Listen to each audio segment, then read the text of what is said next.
Scott's example and success naturally attracted many writers towards the novel Byron Shelley, Mrs. Shelley, and Claire Clairmont, with Polidori Byron's physician, all amused themselves with writing romances in the truly horrid style during a period of rainy weather on the Lake of Geneva. Byron's first chapters of A Romance of a Vampire, with the opening scene in the desert near Ephesus, are admirable and tantalizing. Completed as heaven pleased by Polidori, the story was popular on the continent, was made the theme of more than one opera, and was dramatized by Charles Nodier. Mrs. Shelley's Frankenstein, highly praised by Scott, really is very satisfactorily horrid. Her later novels are forgotten. So far, and also in the three Scottish novels of Miss Susan Ferrier, 17,821,854, there was no imitation of Scott. Indeed, her tale Marriage 1818 was published 4 years after Waverley. This work, with Inheritance and Destiny, contained humorous studies of Scottish character. These Miss Pratt is the best remembered. John Galt, 17,791,839, was a man of affairs and a prolific general writer, an acquaintance of Byron. The best of his books, The Annals of the Parish, is very good. Indeed, The Old Innocent Minister records the humours and sorrows of his flock from year to year throughout the commercial awakening of Scotland. Except for the fact that the book deals with Scottish life, it is not an imitation of Sir Walter, nor is the Provost or the Ayrshire legatees who travel south as Humphrey Clinker travelled north of Tweed, and like Humphrey's company narrate their adventures and record their reflections. Galt's best books are still PG 610, well worth reading. They, not Scott's romances, are the ancestors of the modern Kailyard school, as it was called in its day. Beginning with an imitation of Scott, William Harrison Ainsworth, born 1805, became a literary man, very young, published for the first time in a Christmas box Scott's Bonnie Dundee, and as editor advertised himself colossally. He was a strikingly handsome person and poured out historical novels, The Tower, Rookwood, Jack Sheppard, and many others he crammed for the historical details of which he was too lavish, and aided by Cruikshank's designs, attained a wide popularity which has vanished. He continued to write almost till his death in 1882. G.P.R. James, 17,990,1860, is only remembered for his famous Two Horsemen in his opening scenes. Long before his death, his vogue had passed. His contemporary Lord Beaconsfield Benjamin Disraeli, 18,040,1881, for a man so active in politics, wrote a great mass of fiction, from the Vivian Grey of his boyhood to more mature works, in which many of the characters were easily recognized by contemporaries. The political novels, such as Coningsby, abound in satire. Sybil, in Reflections on Society, all are full of a fantasy rather oriental. And Lothair in 1870 was as personal in its allusions as Coningsby. Ixion and The Infernal Marriage are brief apologues full of mocking mirth. Everywhere there is brilliance, but substance in the way of human character and of convincing narrative is rare. The author was amusing himself and his world between the innings of a greater game. Thackeray's burlesque Codlingsby may survive Coningsby. Perhaps Thackeray's Phil Fogarty of the Fighting Wanty-Wunth may also outlive its originals.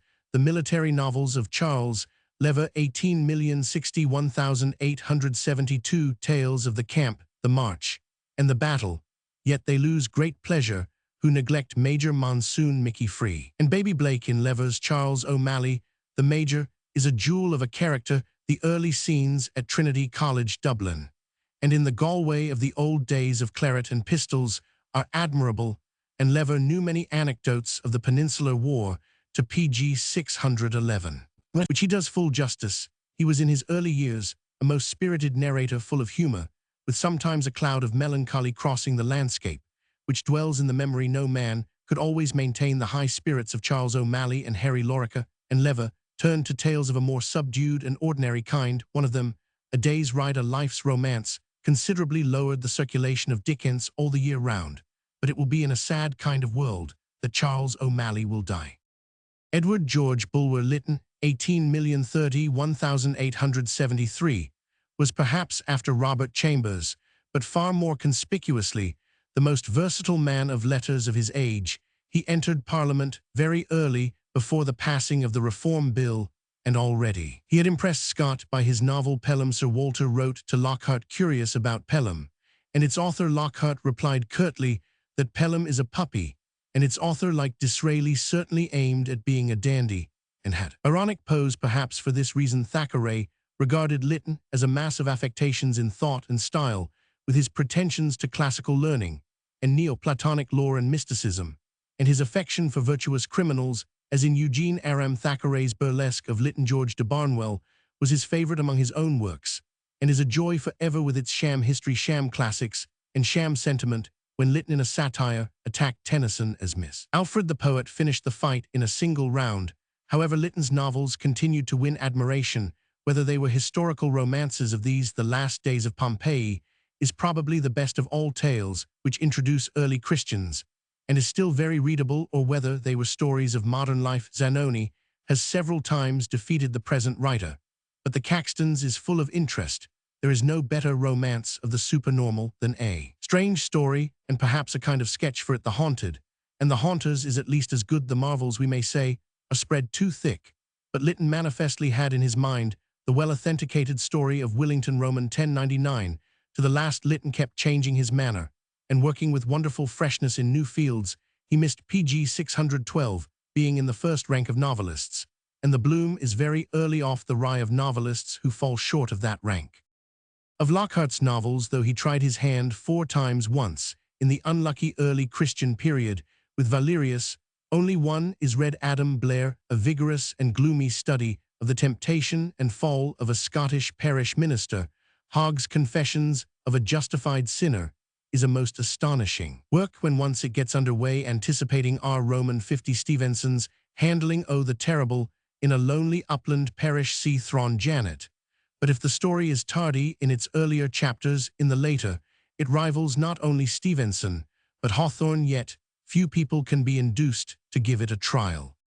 Captain Frederick Marryat, 17,921,848, is a novelist of the days of Nelson's fleet, and nothing is more surprising, nothing in the same field more distressing than the neglect into which the nautical novels of the creator of Peter Simple, Mr. Midshipman, Easy Masterman, Ready, and Snarleyow appear to have fallen. They are full of humor, high spirits, genuine adventures, and sound, honest views of life and duty. Carlyle ungratefully called them nonsense, but he read them when, under the blow of the destruction of his manuscript of the French Revolution, they are the best sort of boys' books.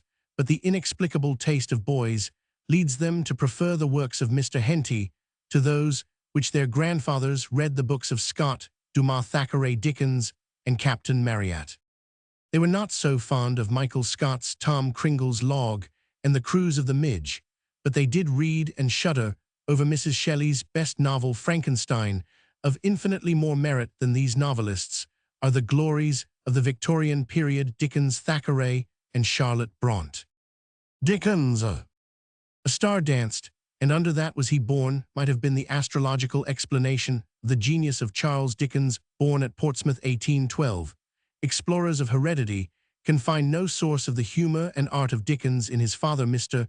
Micawber, a dockyard clerk, whose fortunes were never so high as PG 613, his buoyant hopes, and who was in prisons often for debt. As Mrs. Dickens, the mother, confessedly lent traits to Mrs. Nickleby, we need not look for genius on that side. Dickens' early literary education was mainly derived from some old books which he found in a cupboard. There were the Arabian Nights, for example, and Fielding's novels. He played at being Tom Jones, a child's Tom Jones, and innocent creature stories of shipwrecks. He went about in fear of savages and determined to sell his life dearly.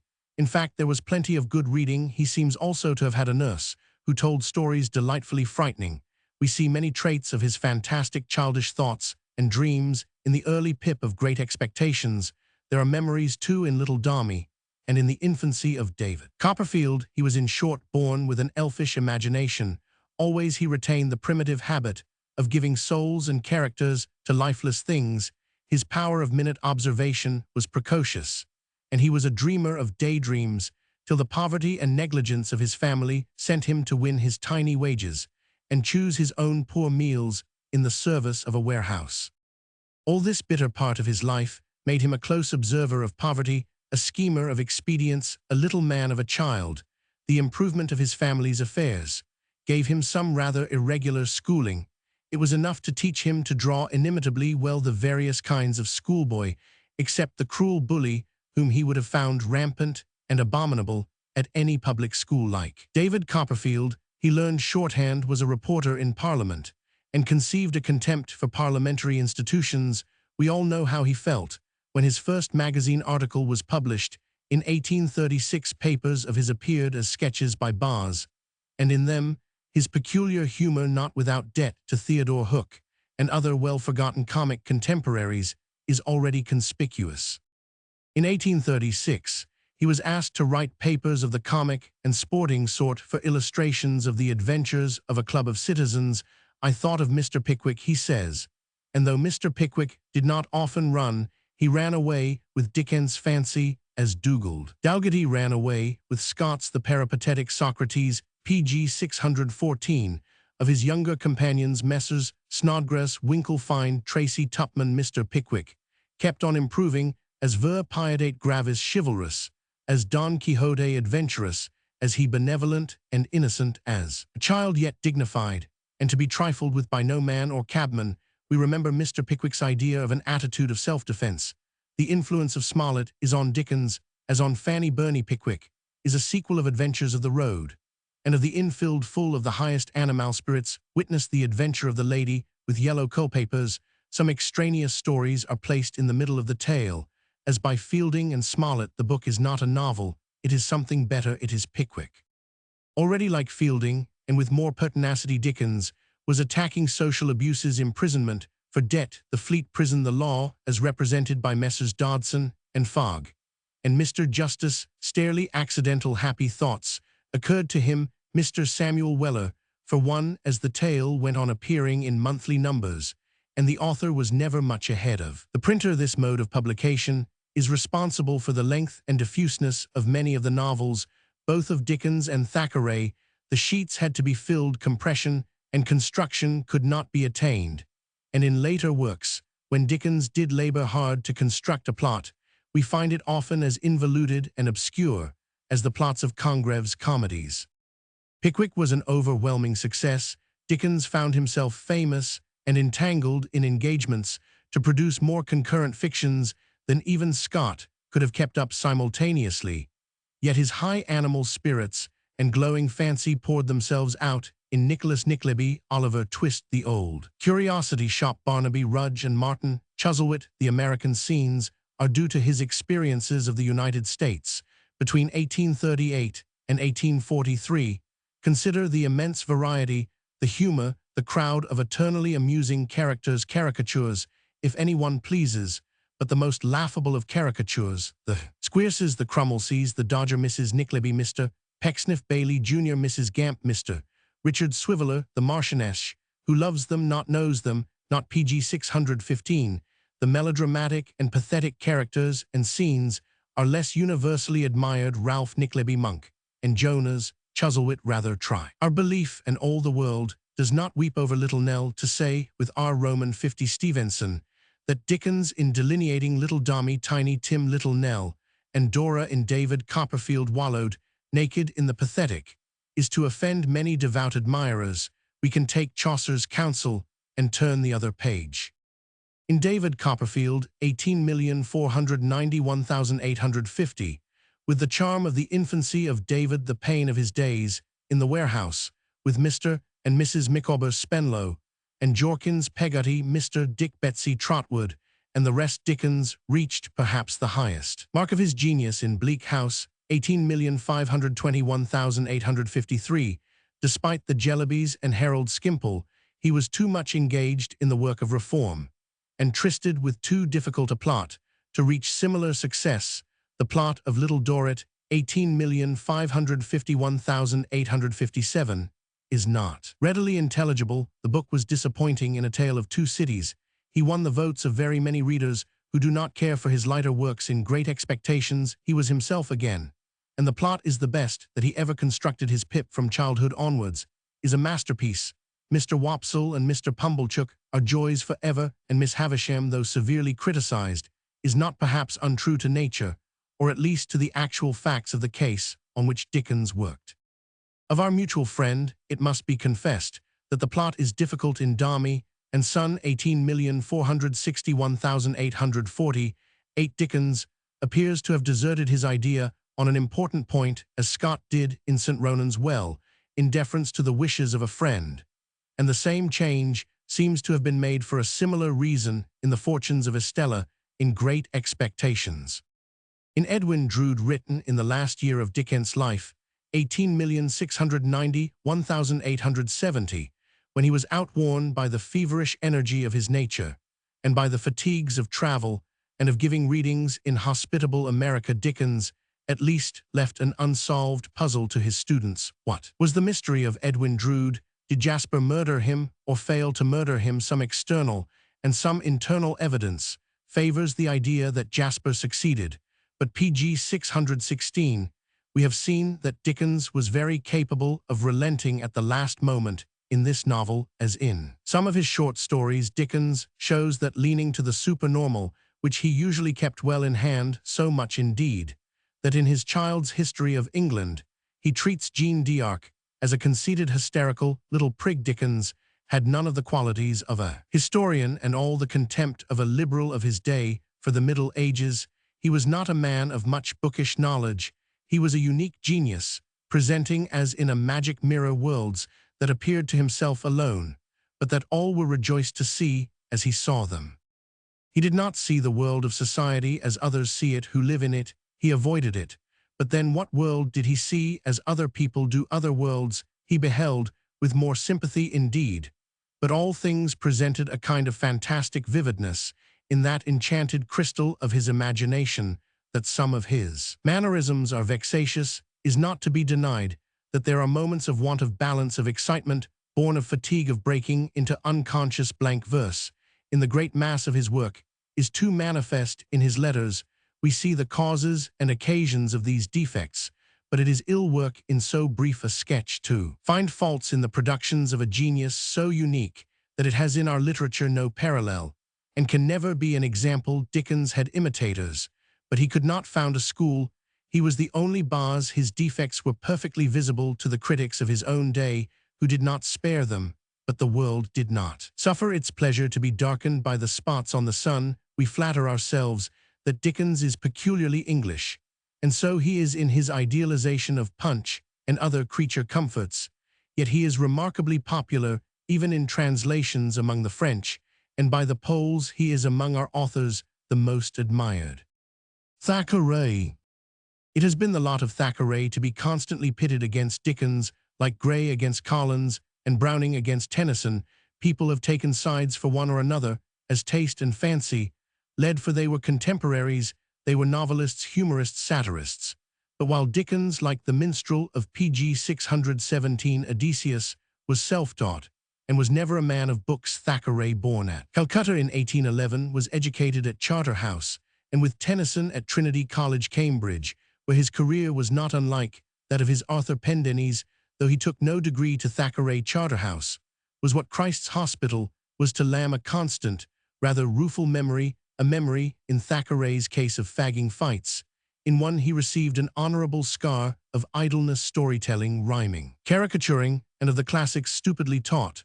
But like Fielding, he did not forget his classics. His bent was to the art of design. Many of his sketches, though often out of drawing, are very humorous. His Becky Sharp carrying a coal scuttle is the actual Becky, and Emmy in the dance at Pumpernickel wears the charming face that haunted his pencil on leaving Cambridge. He visited Germany and met Goethe. He lost his patrimony partly to Mr. Ducis, partly in the attempt to found a newspaper in Paris, and in London, after an early marriage 1836, broken by a lifelong sorrow. Mrs. Thackeray survived him. He wrote for the press, continuing the vein of his scribbling in undergraduate papers like The Snob, and of his comic prize poem Timbuktu, with its dominant note, Africa for the Africans. I see her sons the hill of glory mount, and sell their sugars on their own account. His Parisian miscellanies in the Paris Sketchbook 1840 are of varied quality, but are all characteristic. He had found his style with its harmonies, as in the essay on George Sand, and his British scorn of some French vagaries is offensive to many cosmopolitan minds. Unlike Dickens, he is unpopular in France. He trod the soil with an air of remembering Agincourt and Waterloo he wrote for the Times, and in Fraser published the yellow plush papers of that great menial, whose Christian names Charles James reveal the Stuart Mistrai, in which his ma wrapped up his Buth Jeemes, was a critic. Much too personal of Bulwer Lytton and Dionysius Lardner, that encyclopedist, and as a momentary capitalist, as de la Pluche, is a satirist of the age of rapid railway-made fortunes. The simple humors, pg 618, of his spelling recall Smollett's Winifred Jenkins in Humphrey Clinker, while Thackeray's Major Gahagan is a delightful Irish Captain Bobadil Catherine was a burlesque on the heroes and heroines of novels of virtuous criminals, showing that knowledge of the 18th century, which was Thackeray's favorite period. Barry Lyndon Esmond, the English humorists Denny's, Duval the Four Georges. Thackeray was much inclined to historical studies. I like history, it is so gentlemanly, he said, but a man not being a professor cannot live by history alone, and he never finished, probably never began, his contemplated reign of Queen Anne. Everywhere among his early essays and burlesques his tenderness peeps out, his pathos, his love of children and of goodness, and his haunting melancholy. These are especially conspicuous in the shabby genteel story written at a time of great sorrow and struggle with poverty. Barry Lyndon was overlooked despite its masterly ironic study of the vainglorious Irish adventurer of the 18th century, its pictures from the gambler's point of view of Berlin under Frederick the Great, of the little German duchies, of the wild, half-ruined Irish gentry, of the Chevalier de Balibari, so perfect as a Catholic, a disillusioned Jacobite, a gentleman, and a swindler. The later adventures of Barry are drawn from Robertson and the Dowager Lady Strathmore and their squalid romance. This book, among Thackeray's, corresponds to Fielding's Jonathan Wild, though the irony is broken by the author's comments, which are deemed inartistic. There are moments when Barry's blackguardism breaks down, and he yields to what some may call sentiment, and others the soul of good in things, evil. Nothing so great, and nothing more unlike Dickens, had appeared since Fielding's day, but Barry Lyndon passed without a welcome. The Irish Sketchbook 1843 was the best Irish sketchbook since that of Giraldus Cambrensis, but neither that nor From Cornhill to Cairo 1846 caught this great stupid public by the ears. Mrs. Perkins' Ball 1847, A Christmas Trifle, contains the immortal figure of the mulligan, to think of whom is to laugh. As one writes, he was sketched from a well-known Irishman of pg 619. The day, the little vignettes of other guests of Mrs. Perkins are worthy of Addison down to the greengrocer butler. In Punch, Thackeray had been writing and drawing things good and things commonplace. His burlesques of novelists include George de Barnwell Lytton, which he is said to have thought his masterpiece, and Codlingsby Disraeli, which is hardly inferior, but Lever was annoyed by his Phil Fogarty of the Fighting 1. Thackeray is the classic parodist. His gift of imitation is as wonderful in the burlesques as in Esmond Scott, who was privately on the side of Rebecca in Ivanhoe, and who had deliberately made Rowena very English, would not have been vexed like Lever by Thackeray's Rowena and Rebecca, wherein, on false news of Wilfred's death, the English princess espouses Athelstane. It was the Book of Snobs, with its cruel satire of our British vice, that came home when republished from Punch to men's bosoms. Thackeray avowed that demi-fabula, that he was a snob himself, and to some readers it is matter for regret that he dwelt so long and so intensely on the mean admiration of things mean. He told Motley 1858 that he could not read the Book of Snobs. At last, in Vanity Fair, which appeared like Dickens' novels in monthly parts with yellow covers, Thackeray, after so many vain endeavors, took this great stupid public by the ears. Here was another epic, like Tom Jones of English life, from the year preceding Waterloo, though the Marquis of Steyne was too closely studied from a contemporary wicked marquis from the first chapter. The scene of Becky, with the dictionary to the end, where, quite out of character, say Becky's admirers, she appears as a melodramatic Clytemnestra. The author never stoops his wing. Never surely did man create, in a single novel, characters so many, so varied, so justly conceived, so immortal. Fielding has not a quarter of Thackeray's variousness.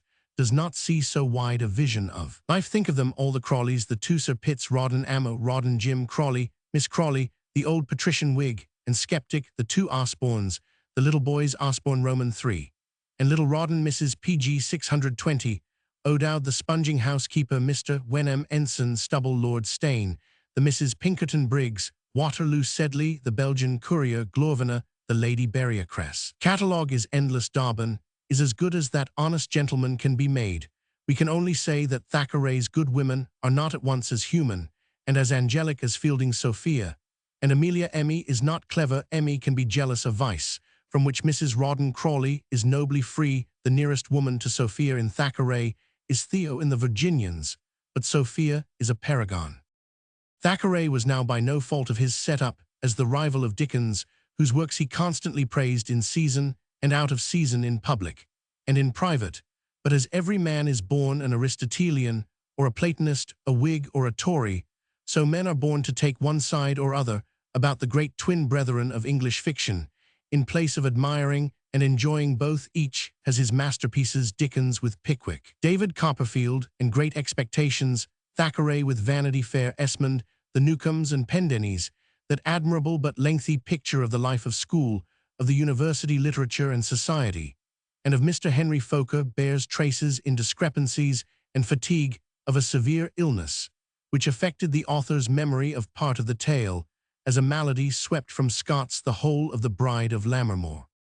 The noble tour de force of Esmond, 1852, was for the most part dictated in disturbing conditions, which makes yet greater the marvel of its style of Queen Anne's date, not uniform, to be sure not all antique any more than Colonel Esmond's political views are all antique or uniform, but still a kind of prodigy. Beatrix Esmond is indeed, as her lover said, a paragon, and it is historically impossible that in the end she should have betrayed the blameless King James Roman III, whom Thackeray converted from a melancholy quietist into a witty and profligate prince.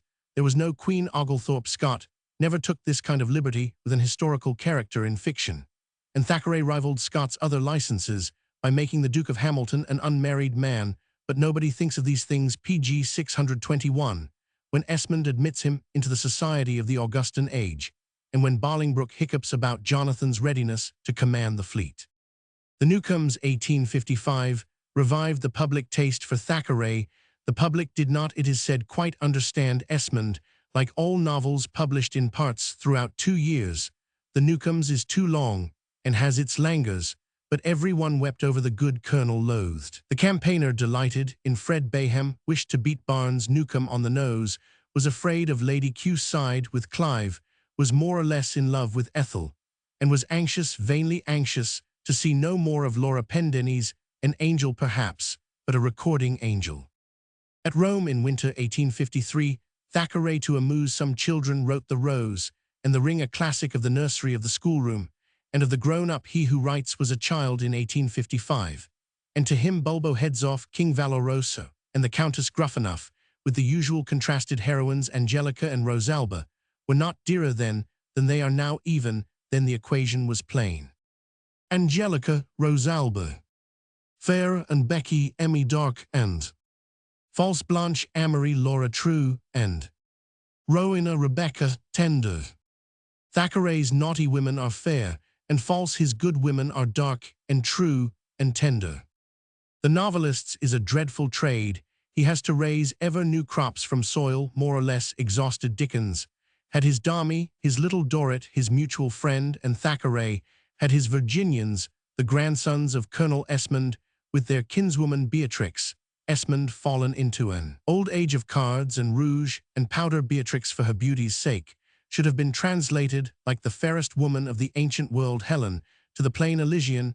We do not want to see her in old age, or to hear her last wild words, Mesdames G. Soyez la reine, the Queen.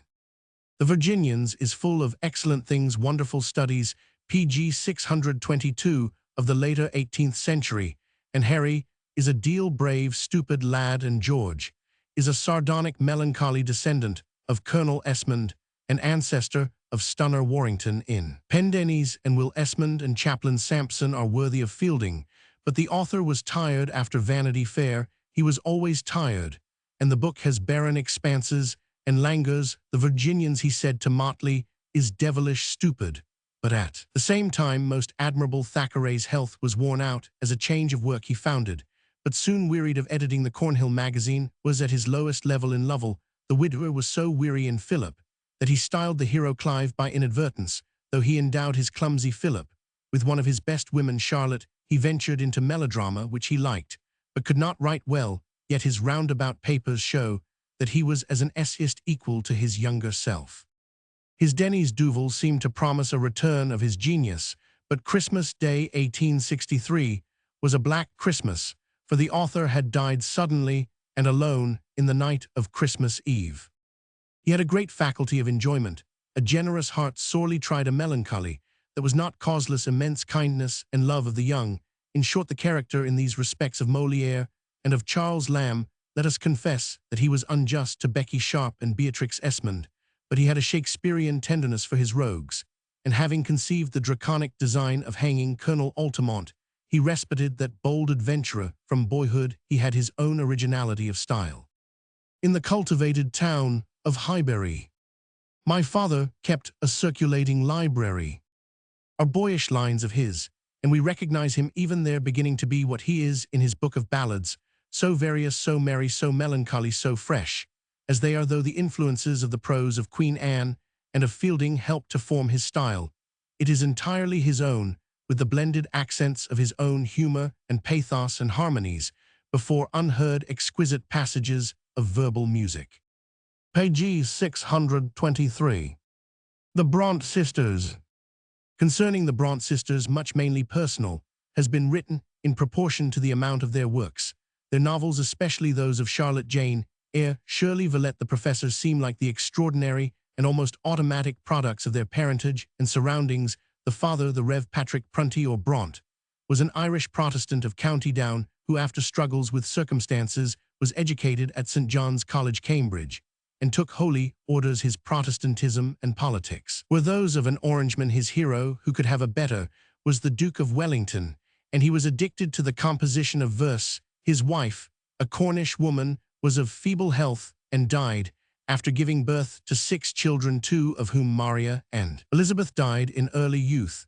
The others were Charlotte 1816, Branwell 1817, Emily 1818, and Anne 1820. On the mother's death, the father lived a sequestered, studious life in a bleak parsonage on the Yorkshire moors, and the children were entirely devoted to drawing, reading books and magazines meant for their elders, to writing, daydreaming, and to wandering from the grim rectory over the open moors. Their health was blighted by the conditions of the school called Load in Jane, ere their tempers were hardened and sharpened by poverty, and the white slave's life of the governess, so much dreaded and so well understood by Miss Austen's Jane Fairfax in Emma. The unhappy Branwell in the end haunted the rectory, an awful presence of intellect degraded, and while Emily wrapped herself up in a kind of Christian stoicism, Charlotte was left to the contrast between the dreams of her fiery genius and the facts of her narrow life. In 1842, Charlotte and Emily became inmates of the school of Monsieur and Madame Hedger at Brussels, which later afforded to Charlotte the scene and 2 characters in Villette. In 1846, the 3 sisters published poems by Currer Ellis and Acton Bell. Of this book, 2 copies were sold of the poems. Emily's alone are still admired for their somber energy and resolute spirit. The sisters now wrote novels: Emily, Wuthering Heights, pg 624, Charlotte, The Professor, and Agnes Grey. In August 1846, Charlotte began Jane Eyre, which when finished came into the hands of Thackeray's publishers, Messrs. Smith Elder, and filled them with amazement and enthusiasm. The book appeared in autumn 1847, pleased Lockhart, then editor of the Quarterly Review, no less than it pleased Mr. Smith, and at once became the daughter of debate, discussed everywhere, praised and reviled, and in some unintelligible way most reviled by the Quarterly. The critic detected in the author an unregenerate, violent rebel against society, and a woman who was a dishonor to her sex, certainly. A wounded human spirit turns here on its bed of pain. The unparalleled vigor and genius of the early scenes, the cruelties which the lonely child supports with unconquered spirit, were things new in fiction, while the repressed passion of the plain yet seductive governess, during the wooing of the too Byronic Mr. Rochester, and in a house as terrible as the castle of Mrs. Radcliffe's Sicilian romance excited a lively romantic interest, accompanied by a tendency to smile at an ignorant imagination, borrowed romance combined with instinctive realism, bitter experience, blended with the daydreams of a life. A frankness long forgotten by early Victorian fiction made the novel a strange and triumphantly successful combination that mentor of young novelists George Lewes recommended to the author the study of Miss Austen, whose novels Charlotte Brontë was not happy enough because she never had been happy to appreciate that she had no humor we cannot say, but she had none of the kindly humor of her great predecessor. Meanwhile, Wuthering Heights, that strange and strenuous study of violent characters, was eclipsed by Jane Eyre, though it has now come to its own, thanks to the appreciations of Mr. Matthew Arnold and Mr. Swinburne. The author did not live to find herself famous, and Brontë also died, leaving their sister in deeper solitude. Charlotte's Shirley 1849, with its caricatures of the local curates, caused the discovery of her authorship. The curates were forgiving, and the novel was welcomed. PG 625.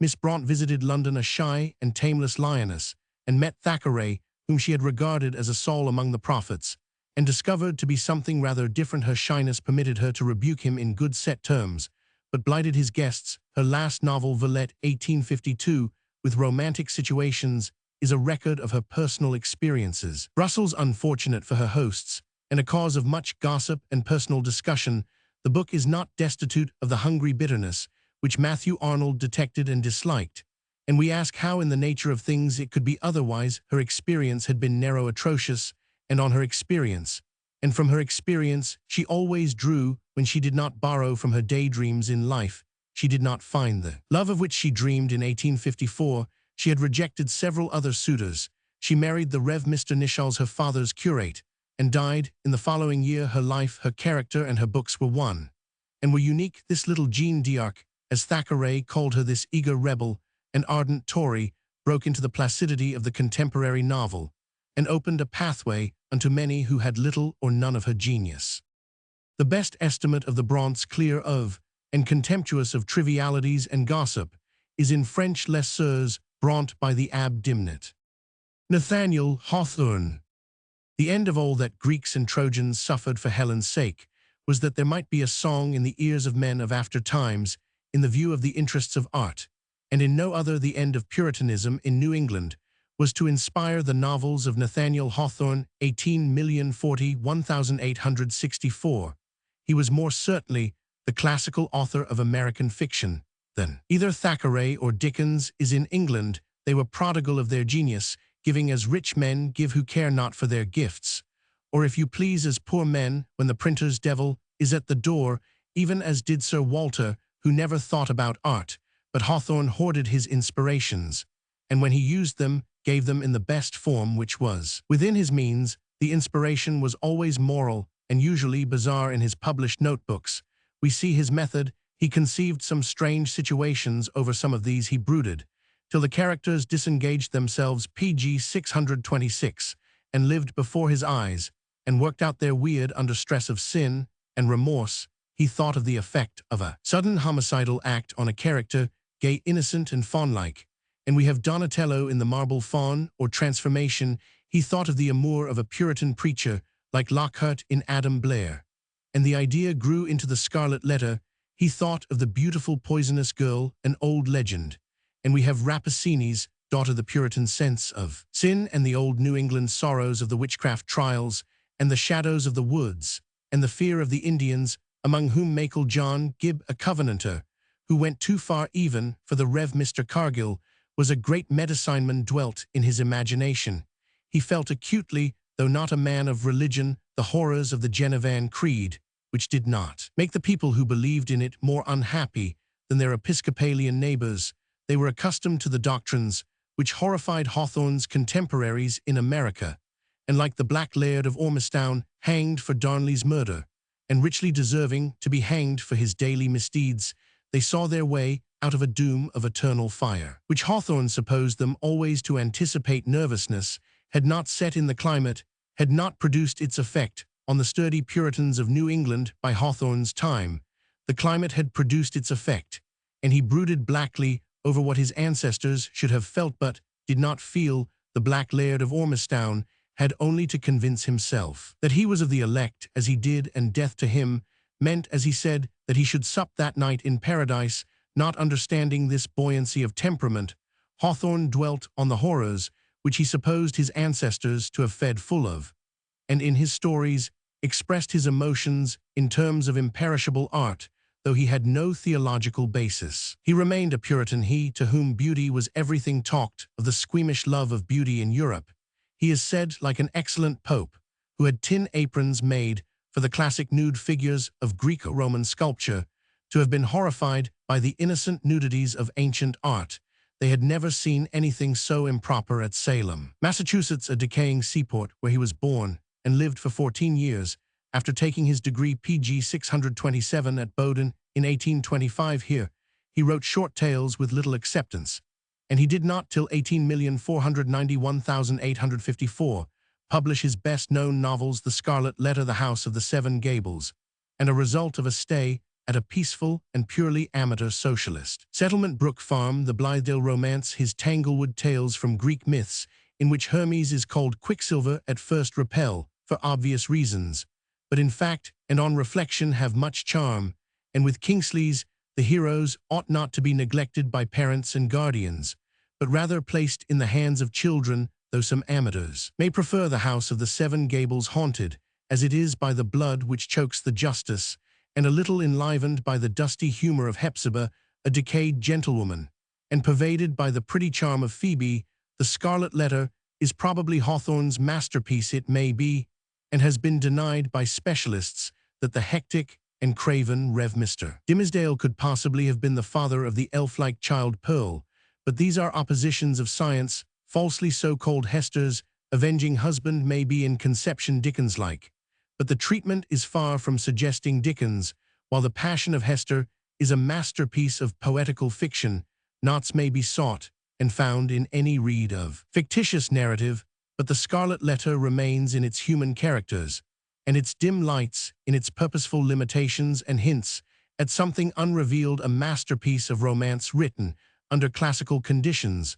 The marble faun, the plot and mystery were suggested by the murder by a French duke of his wife Miriam, is the British governess in That Unholy Affair has noble moments and passages, and unconsciously reveals what his notebooks publicly avow, that Hawthorne was terribly ill at ease in Europe, and among monuments of classic and medieval art, he had some scruple about enjoying them. They were not at all American, and he was rather bitterly patriotic, one might almost say parochial in certain moods, but he had lived for most of his life in Salem, Massachusetts. He had for several years been American consul at Liverpool. He was a genius of the most exquisite nature, and no more is needed to explain some acerbities and some misappreciations, while we can PG 628 all sympathize with his criticisms of the adiposity of some British matrons. Oliver Wendell Holmes. What has been said about Longfellow may be whispered about Oliver Wendell Holmes, who is at once poet, essayist, and novelist. Both authors should be read first, while the reader is young, and can enjoy their books with the freshness of an unsophisticated taste. This is not true of the very great things in literature. In these, with advancing experience, we ever find new merits, while in studying some early favorites, we can scarcely recapture our original delight. Holmes was born in the same year as Edgar Allan Poe, 1809, at Cambridge in New England, where his father was Orthodox minister of the First Church. This appears to mean that he was a Calvinist, while Harvard, where the son was educated, was devoted to the Unitarian Creed, of which the articles are to the writer unknown. Holmes accepted them. Medicine was his profession. He held for some time a chair of anatomy in Boston, where he lived for the greater part of his life. He practiced for some time, but his productions in verse and prose gradually caused him to occupy himself mainly with letters. In 1831, he first produced part of his Autocrat of the Breakfast Table Monologues, with rare interruptions from the fellow guests of a pension. In 1857, he returned to this pleasant form of discursive essays, the other guests breaking in occasionally according to their ages and characters. Hitherto Holmes had been best known for occasional verses, especially verses written for the Phi Beta Kappa Society of his university, and for college anniversaries. The One Hoss Shay is in England, with the Nautilus the best known of these social feats. In his discursive essays, he frequently breaks a lance with his old enemy Calvinistic theology, this is not very exhilarating, at least to readers who never learned, or if they learned never attached any meaning to the shorter catechism. Holmes, who to be sure had a minister as his tutor, and Hawthorne appear to have understood the doctrines which were useful to Holmes as a butt, and to Hawthorne as a background, in his PG 629 novels gloomy and alarming The Ghoul-Haunted Woodland of Weir. Naturally, Holmes found the sciences to which he was bred very useful in supplying anecdotes and illustrations to his essays and romances. In Elsie Venner, the heroine, on good Calvinistic principles, is of the seed of the serpent, and inherits its nature owing to some mishap of her mother with a rattlesnake. Whether this be scientifically conceivable or not, Elsie is by inheritance a perfectly original young woman in an ordinary environment of New England. We do not expect to meet Melusine so far from Lusignan. In The Guardian Angel, the heroine has several complex personalities derived from different ancestors, one of them a Red Indian. These devices are in Hawthorne's manner of fantastic invention without Hawthorne's grasp and power, but the heroines are surrounded by characters more humorous and natural than Hawthorne's people, and the stories are extremely good reading, as are the discursive essays. There is abundance of knowledge of the world, of wit, of humor, and of kind good humor. There is plenty of strange lore from old books of mystic medicine, and Holmes confessed to being a little superstitious. Near the house of his boyhood, there were devil's footsteps in a field, and a house from which a portion of the wall had been carried away from within outward. The marks were associated with a story of a diabolical apparition at a hell-fire club. Just as at Brasenose College, Oxford, the terrors of his childhood left their mark on his books, there was the faintest touch of Cotton Mather in this foe of Cotton's creed, which, out of fashion or not, was the nurse of many virtues inherited by its tireless opponent.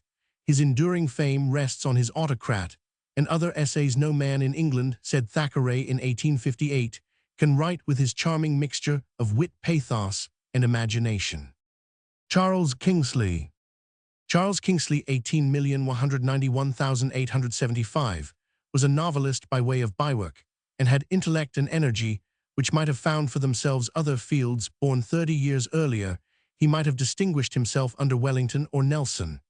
But in piping PG 630 times of peace, after living the life of an athlete, sportsman, and reading man at Magdalene, Cambridge, he took holy orders, as Colonel Gardiner might have done had he been earlier converted. As rector of Eversley in Hampshire, he was an energetic parish priest, and had opportunities of angling for those uneducated trout, which he commemorates in his pleasant chalk stream studies, for he was a born naturalist and observer of nature. The agitation among the laboring classes in the times of the Chartists awakened him to social questions and Christian socialism, but as the excitement of the populace lulled his interest, slackened the fruits of it were the novels of Yeast and Alton Locke, 1848-1850, which well deserve to be read and repay the reader. It is almost incredible that Cambridge crews in Kingsley's day rode in the May week, after wine parties and much eating of ices, but the sympathy with sweated artisans and the delineation of rural scenes and sports are fiery, forcible, and sincere. Whatever the truth may be about Cambridge training at that distant date in 1853, he produced Hypatia, a romance of the pagan girl philosopher torn to pieces by the Christian mob of Alexandria. The advent of Goths who cut up these beasts is a welcome relief, but the Jew who attempts humorous philosophy is merely a proof of Kingsley's lack of humor and an example of his characteristically strenuous efforts to be humorous. The book is indeed a boy's book, and has something in it, Kingsley's preoccupation with sexual ethics, which is not so agreeable to reflective seniors, somewhat of this, with an aggressive Protestantism, and the sin of jockeying. Why difficulty mar the otherwise delightful romance of Westward Ho! The adventures of Amyas Leigh on the Spanish Main, and in tropical forests in the great days of Elizabethan adventure. Kingsley hates and execrates the Spaniards.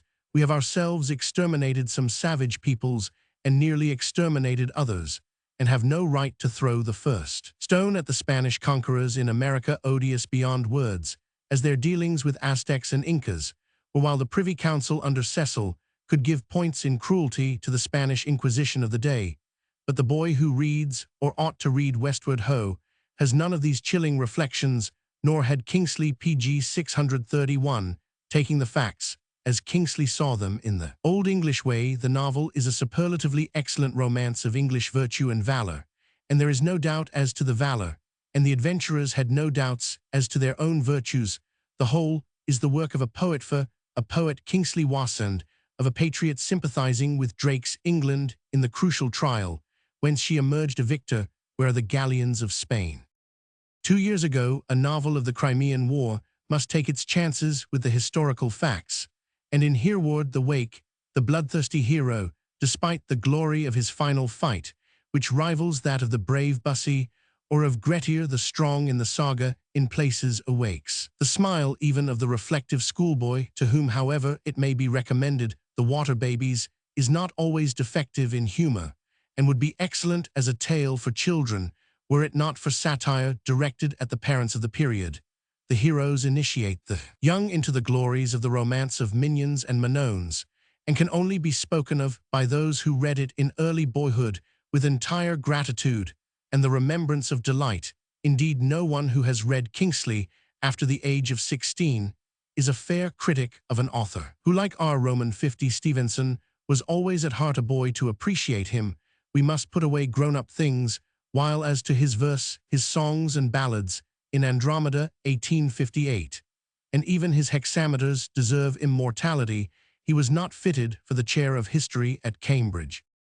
Froude thinks that Kingsley's a divine, and Kingsley goes to Froude for history. Said the poet, his controversy with Cardinal Newman brought him into contact with a prettier fighter, and he did not come up to time against the author of the Apologia. His essays, especially that on the Puritan aversion to the Caroline drama, are vigorous and well worth reading. The brother of Charles Kingsley, Henry, 18,301,876, either wanted leisure or lacked care and constructive faculty, but in his earlier works he displayed high spirits and kind humor with a good deal of skill in drawing character and an engaging, reckless manner. His most careful book, Geoffrey Hamlin, though pg 632 promising, is not so dear to its readers as Ravenshoe, a delightful topsy-turvy romance. The children in Henry Kingsley's books are especially fascinating. Here we may briefly advert to two writers who, with remarkable originality of character and outlook, as novelists appealed to but small but devoted audiences. Thomas Love Peacock, 17,851,866, was an almost self-made classical Scot and a friend of Shelley's. His contributions to Shelley's biography are those of a rather candid, though intensely admiring friend. His novels, from the early Headlong Hall and Melincourt and Nightmare Abbey to Grill Grange at the end of his career, are not so much romances as discursive and satirical studies of, and dialogues about contemporary society, opinion, and taste. Some of the characters are drawn in part from real personages, for example from Shelley himself. The wit which Shelley called so keen occasionally yields place to somewhat florid burlesque. The interest of Peacock is partly that which we feel in his own character and satiric views of life, partly it is historical. George Borrow, 18,031,881, a Norfolk man who in childhood had followed his father's regiment, as Sterne had done, can be best estimated by a study of his Lavengro. Really a sort of autobiography. Here he paints himself as a genius in the study of many languages, a friend of gypsies, and their fellow wanderer, an expert in the art of boxing, and altogether as a character equally vigorous and eccentric, and a sturdy Low Churchman who hates papist snobs, and Sir Walter Scott, whether on the moors with the viper-catcher, or at horse fairs with jockeys and thimble-riggers, or as the hack of a niggardly publisher, or fighting the flaming tinman under the eyes of the lovely, unconvincing Isopal Berners. Borrow is always the strong, wild, tameless, heroic figure. As an agent for the Bible Society in Spain, he was in a place which suited his genius, and his The Bible in Spain is at least as romantic as evangelical. The Romani Rye is of the same fantastically autobiographical form as Lavengro, brilliantly capricious and picturesque. Other books are The Gypsies in Spain and Wild Wales. Borrow plumed himself much on his wide range of philological learning, from Welsh to pg 633 Manchu, but the strict modern science does not regard him as a very great scholar. There are dull, stagnant places in his books, and there are passages aflame with genius. Mrs. Oliphant Mary Margaret Wilson, 18,280,1897, was a woman of letters who heroically undertook incessant labor for the sake of others who were dependent on her pen. Consequently, her gifts were diluted, and she must always be best. Known for the novels styled the Chronicles of Carlingford, which are remarkable for their placid, unstrained humor, more than once, she displayed a very unusual power of dealing with the supernatural, especially in a beleaguered city. And Old Lady Mary in these pieces, her manner is unique for tenderness and sympathy. In her historical biographies, as of Molière and Jean d'Arc, she suffered from want of strict training, and if she found a good thing of apocryphal source, inserted it on its literary merits. Her work on the publishing house of Blackwood is valuable to the student of literature and literary lives. In the days of Wilson and Lockhart, few who have written so much have written so. Wilkie Collins, 18,240,1889, a close associate of Dickens, was an assiduous professional novelist who strenuously did his best and achieved 2 or 3 immense popular successes. His main strength lay in the construction of plots which powerfully excited curiosity, as in The Woman in White No Name and The Moonstone. The former was apparently suggested by the mystery of a French lawsuit, which dragged on from before the Revolution to the reign of Louis Philippe. The central puzzle, a question of identity, never was solved. Collins did his best to create characters as well as to tell stories, but his humor was labored. Captain Ragg is his chief success, and he shared with Dickens the mannerism of constantly dwelling on the tricks and hobbies of his people. For a long and warm appreciation of Collins, Mr. Swinburne's essay may be consulted. The work of his later years, an overtasked fancy such as Poor Miss Finch and The Haunted Hotel, may be neglected. Some of his short stories are good. Popular novelists were Major White Melville, best in tales of sport and the affections, but ranging all fields from ancient Assyria, pg 634, to the Queen's Mary's. George Lawrence, the author of That Joy of Boyhood, Guy Livingstone's Sword and Gown, and other tales military and sporting. He was the intellectual father of Ouida Miss de la Ramée, with her magnificent guardsmen and innocent descriptions of racing and of field sports.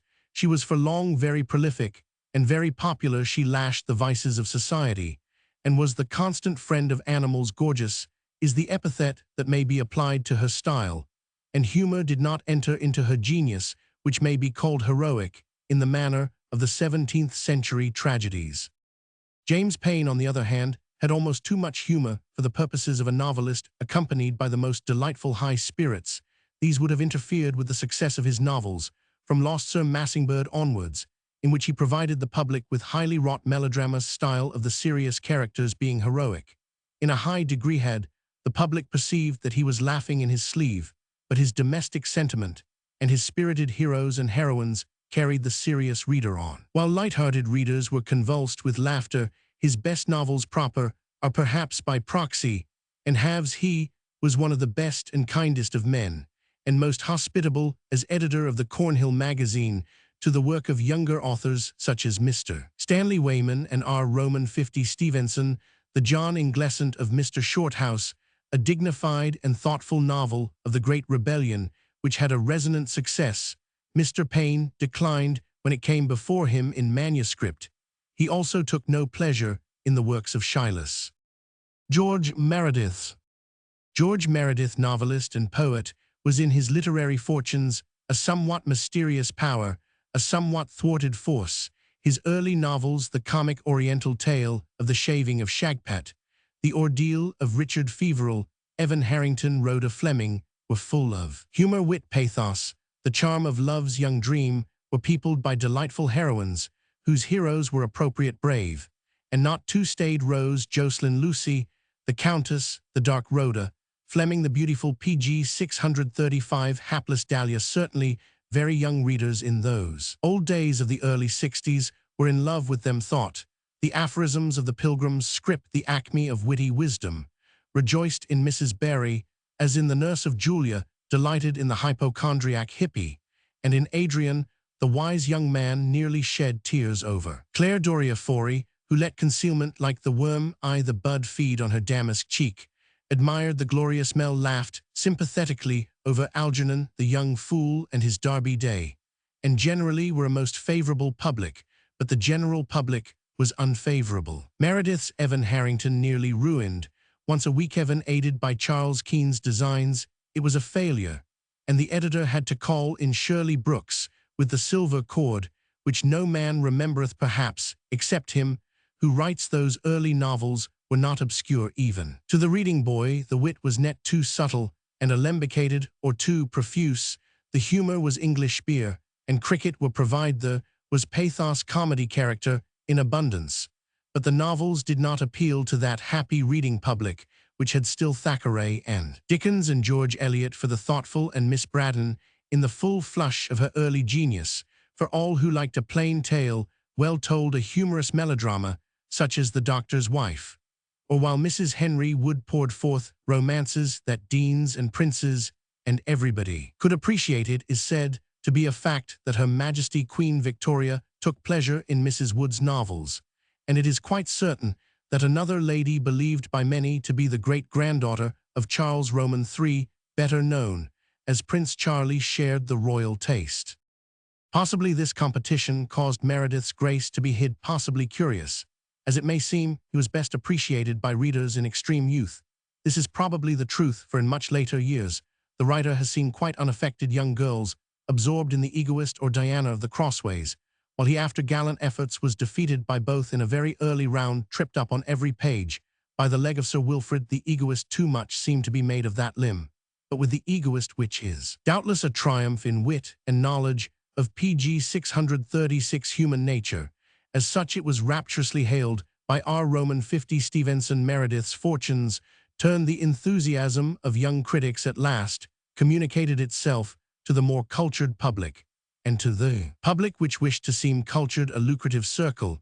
It was like the success of Mr. Browning, which came so many years after Men and Women. People then turned back on Meredith's early novels and discovered the manifold virtues which had been overlooked by contemporaries. They who had been boys in the 60s might think that by the 80s an over-excessive straining after wit and epigram, and a subtlety which was too near neighbor to obscurity, with a mannerism of style too precious and too easily imitable, had overtaken the master. The truth may be that age had dulled the wits of these critics, that they had lost wit and zest to them. The English prose of one of our conquerors seemed darkling and decadent, and in The Amazing Marriage the baby was the most astonishing element. Whether they were in the right or in the wrong, the admiration of Meredith, like the admiration of Fitzgerald's Omar Khayyam, had become not only a cult, it had already, as in Omar's case, been a cult with the few, but a cult with mysteries open to what Coleridge did not love the reading public. Be it as it may, the master came to his own as a novelist, who to wit, fancy, humor, and power of creating characters added the still rarer qualities of a true, though decidedly difficult poet. Anthony Trollope. The pace is too good in the world of novel writing and of novel readers to inquire deeply into the characteristics of the genius of Anthony Trollope, who was born in the year of Waterloo, held a place in the post office, pursued the fox, knew much of many sides of life in London and much of a cathedral town, but did not make a great impression on public taste, till in 1855 he began his series of Tales of Barchester, the bishop, Dr. Proudie, his termagant wife, his chaplain, his Archdeacon Grantley, with the loves and marriages of their children, and the ecclesiastical politics of the age. With a Farrago Libelli, Trollope had a good deal of humour. His heroines, Lily Dale and Lucy Robarts, and PG 637, the rest were in various degrees nice girls. His political characters and dukes were of their date. He was extremely fluent, and he stamped his own ideas of his art and of the true method of composition on his brief life of Thackeray. 1. People who have read Trollope will probably bear witness that many of his characters live in memory and are friendly inmates of her cell. This can scarcely be said of the characters of Lytton, for example, and in his power of creating characters, Trollope comes before any novelist of his own rank and of his now neglected age. It would be easy to write a long catalogue of Trollope's memorable people, mainly, but by no means solely, dwellers in Barchester, the Grantleys, the Proudies, Bertie Stanhope, and his sister, the last of the Neros, the Crawleys, not of Queen's Crawley, Adolphus Crosby, Johnny Eames, Amelia Roper, Plantypal, so justly driven back to the path of virtue by Griselda, Mr. Slope. These are only a few of his creations. With this creative gift, Trollope, though not refined or daring or emancipated or passionate, has a claim to be remembered, and the right readers will still find in his works abundance of entertainment. George Eliot. In 1857, Blackwood's magazine, always notable for discovering good new hands, began to publish scenes from clerical life, which at once attracted notice by their humor, tenderness, and quiet, accomplished style. Were they by a man or a woman? Dickens voted that George Eliot was a woman. He was right. She was Miss Mary Ann Evans, born in Warwickshire in 1819. Familiar from childhood with the rural characters whom she drew so admirably, perhaps this art was her true forte. In other fields her humor was inconspicuous or absent. She went to London, associated with advanced philosophers such as Mr. Herbert Spencer, changed her theological views, and made her home with George Henry Lewes, author of A Life of Goethe and of A Surprising History of Philosophy. He was a married man, separated pg 638 from his wife, with no chance of a divorce.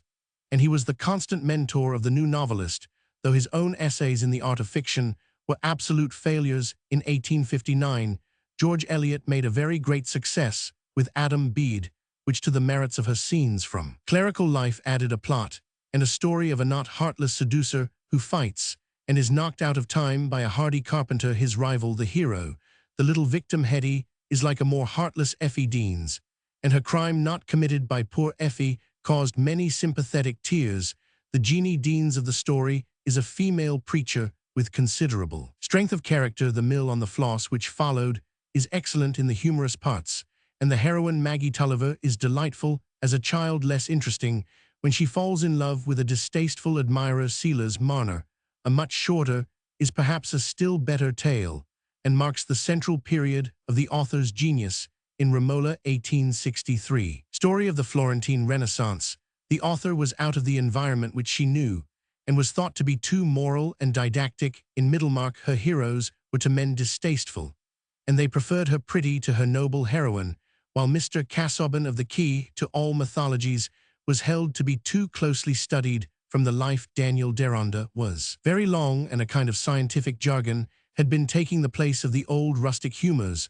Moreover, people felt that they were being preached at, and Mr. Swinburne, contrasting Charlotte Bront with George Eliot, helped to turn the tide from worship of the living to adoration of the dead woman of genius. George Eliot, Mrs. Cross, after Lewis' death, and her own marriage to Mr. Cross in 1880, wrote no more than a book of reflections, the opinions of Theophrastus. Such she died in 1880. Culture, which had exaggerated her merits, began unjustly to disparage them. To understand the injustice, it is only necessary to read her books written before Romola.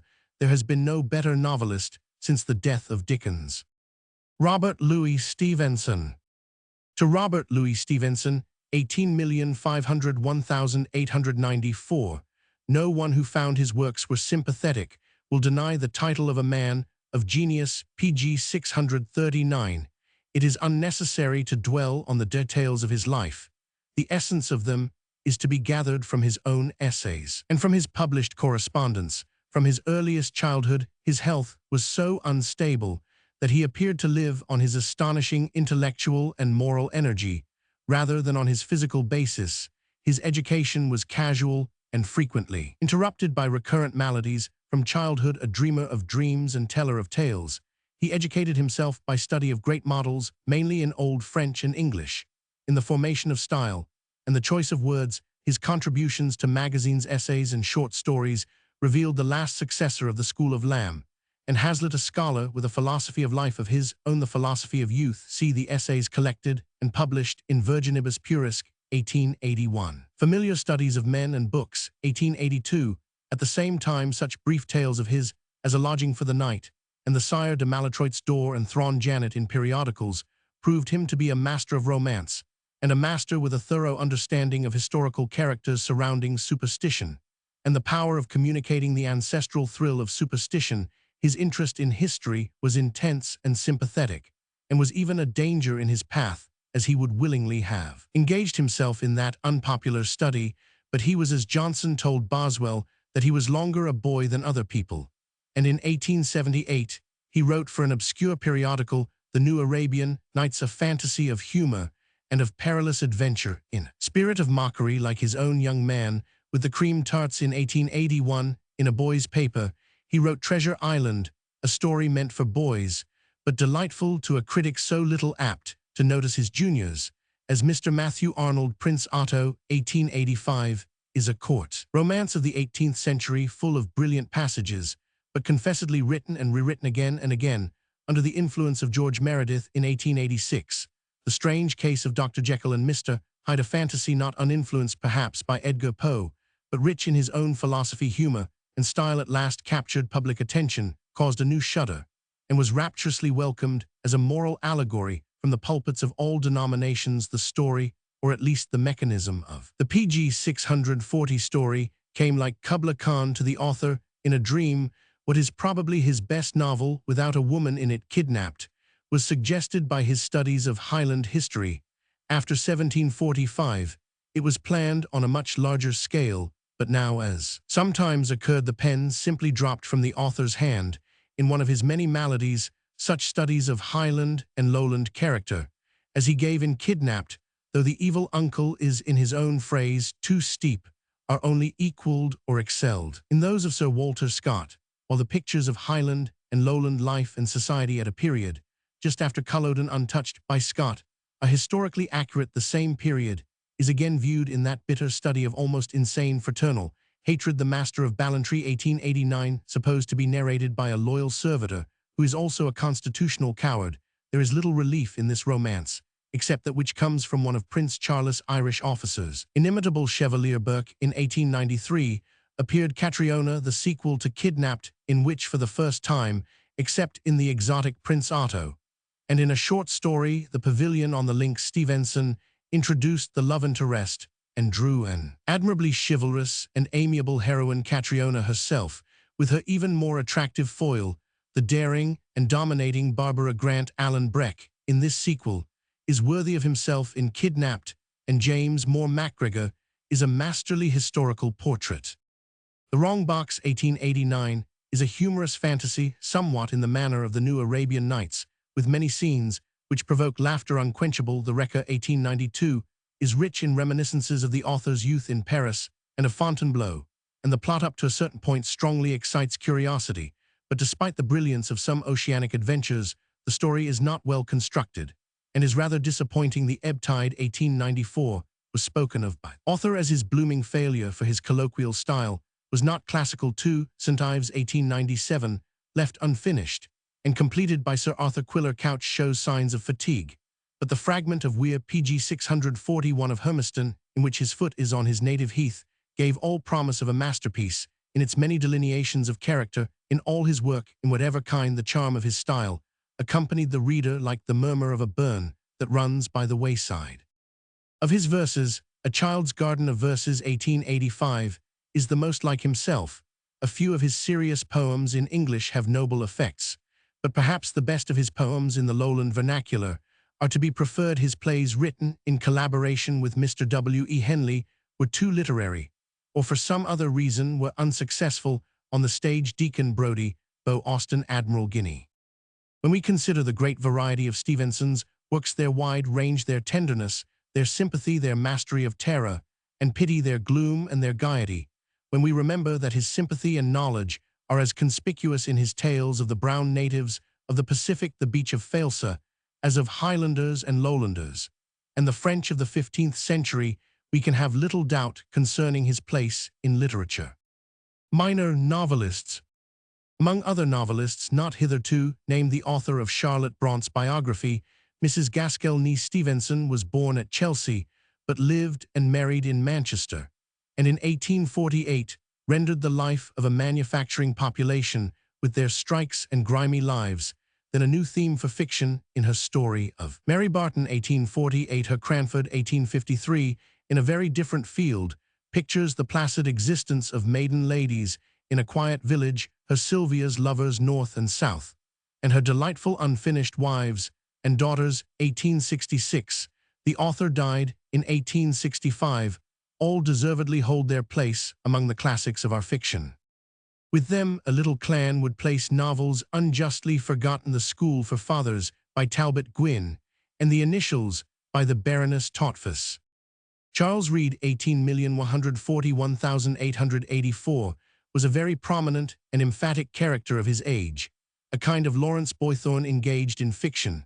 And the drama he was a Fellow of Magdalen PG 642, Oxford, a barrister, who did not practice, a philanthropist, some of whose novels had a purpose, a combatant, whose lance was ever in rest, and as kind and generous as he was pugnacious for a thoroughly appreciative study of Reade, a characteristic essay by Mr. Swinburne should be read. His Never Too Late to Mend, a study very painful of the torture of prisoners in jails, and a much more pleasant picture of adventurous life in Australia. Jackie, the Black Fellow, is a Jewel was most successful, 1856, and some reckon The Cloister and the Hearth a moving romance of latest medieval life in Germany and Italy, a masterpiece of historical fiction. The tone is perhaps too modern and certainly too robustious. Peg Woffington, 1852, is perhaps really better as a historical tale. Griffith, Gaunt and a Terrible Temptation with Foul Play, and The Wandering Heir, The Claimant in the Great Annesley Case of 1743, have but few to praise them, and the last mentioned is too manifestly made up of the materials in the never-decided law case, itself stranger than fiction, but destitute of a single sympathetic character. Space affords room for no more than a grateful mention of Mr. William Black, whose pictures of Scottish characters, sport and landscape gave much pleasure to his contemporaries, and of Sir Walter Besant, whose gift of humor in character and incident was combined on occasion with a singular power of fantasy, while his Dorothy Forster, A Tale of the Rising of 1715, is probably the best historical romance of that period, after Rob Roy. Page 643. Chapter Roman Historians. After the appearance of the works of Hume and Robertson, history became, as we have heard Gibbon say, the most popular theme with the reading public. His own monumental work gave new impetus to historical study. Sharon Turner, 17,680,1847, devoted himself mainly to Anglo-Saxon researches. Sir Francis Palgrave, 17,880,1861, distinguished himself by research into the institutions and events of England and of English history from the Conquest to the days of the Plantagenets. Dr. Lingard, a Catholic priest, 17,711,851, produced a general history of the country up to 1688, which perhaps has not yet been superseded by any book of similar scope, and which is the more valuable as indicating the aspect of events in the eyes of a Catholic. Necessarily, the works of these authors lack much information contained in manuscripts not then accessible to them, but now open to students by the better arrangement and cataloguing of state papers. The historians of the end of the 18th and the first 30 or 40 years of the 19th century were not so heavily laden with documents as historical writers of today, and they had leisure enough to assimilate their less ponderous materials and to arrange them with more of reflection and of art than is now common. The historian who wears best is decidedly Henry Hallam, 17,771,859. The son of a canon of Windsor, he was educated at Eton and Christ Church. He entered the Middle Temple, but obtained a fairly lucrative post in the civil service, had property of his own, and devoted himself in his leisure to literary and historical study. His view of the state of Europe during the Middle Ages holds its ground despite the absence of materials. Pg 644 now made common coin by Stubbs Maitland and others. Considering the immensity of the ground which Hallam surveys, his accuracy is remarkable. For example, he corrects all in vain an important if minute error of detail which still infests the latest works on Jean d'Arc. And though he is compelled to be concise, we see in his pages, for instance on Charlemagne, that he can combine spirit and interest with brevity. The same praise must be given to his constitutional history of England. Henry Roman 7, George Roman 2. It is commonly said that an impartial historian cannot be interesting. On the other hand, Hallam's conscientious efforts to be impartial lend much interest to his books. He has no flights of impetuous rhetoric. He is the last man to let his imagination transfigure prosaic facts into glittering fancies. We see an honorable, learned, and sober-minded man who sums up life like a judge and does not plead like an advocate. Eulogy and invective may be had for the asking, but for cold rigid justice, the one weight, and the one measure we know not where else to look, says Macaulay in his review of Hallam's book. A review even unusually rich in the unmeasured invective of the more popular historian. If we think Hallam dull, the dullness is in ourselves. Hallam has not the current delusion that the Protestant reformers from 1550 to 1688 were friends of freedom of conscience. His last important book, An Introduction to the Literature of Europe, 15th to 17th centuries, is very deficient in taste for the early works of less primitives.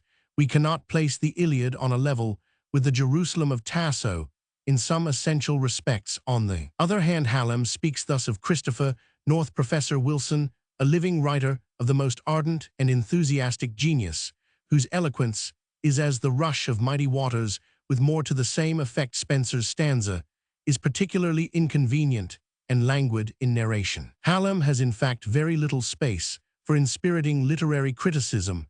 On account of the vast scope of his theme, he has to treat of Ciopius, his infamy of Famiani, and of Ubbo Emmius, of Gervius, and Spanheim Camerius, and grew. The encyclopedic nature of Hallam's task made it impossible for him to avoid pg 645 aridity, and to mingle much pleasure with instruction. He is otherwise associated with poetry, as his son Arthur was the friend of Tennyson, and dying early inspired the long elegy of In Memoriam and the beautiful lines on the Valley of Cauteretz. Thomas Babington Macaulay.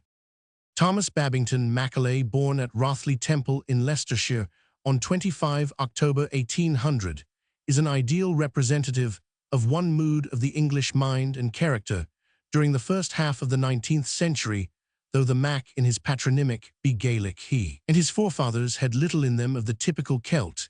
The name Macaulay means Macolaf Olafsson, and the Norseman, rather than the Celt, predominated in Macaulay.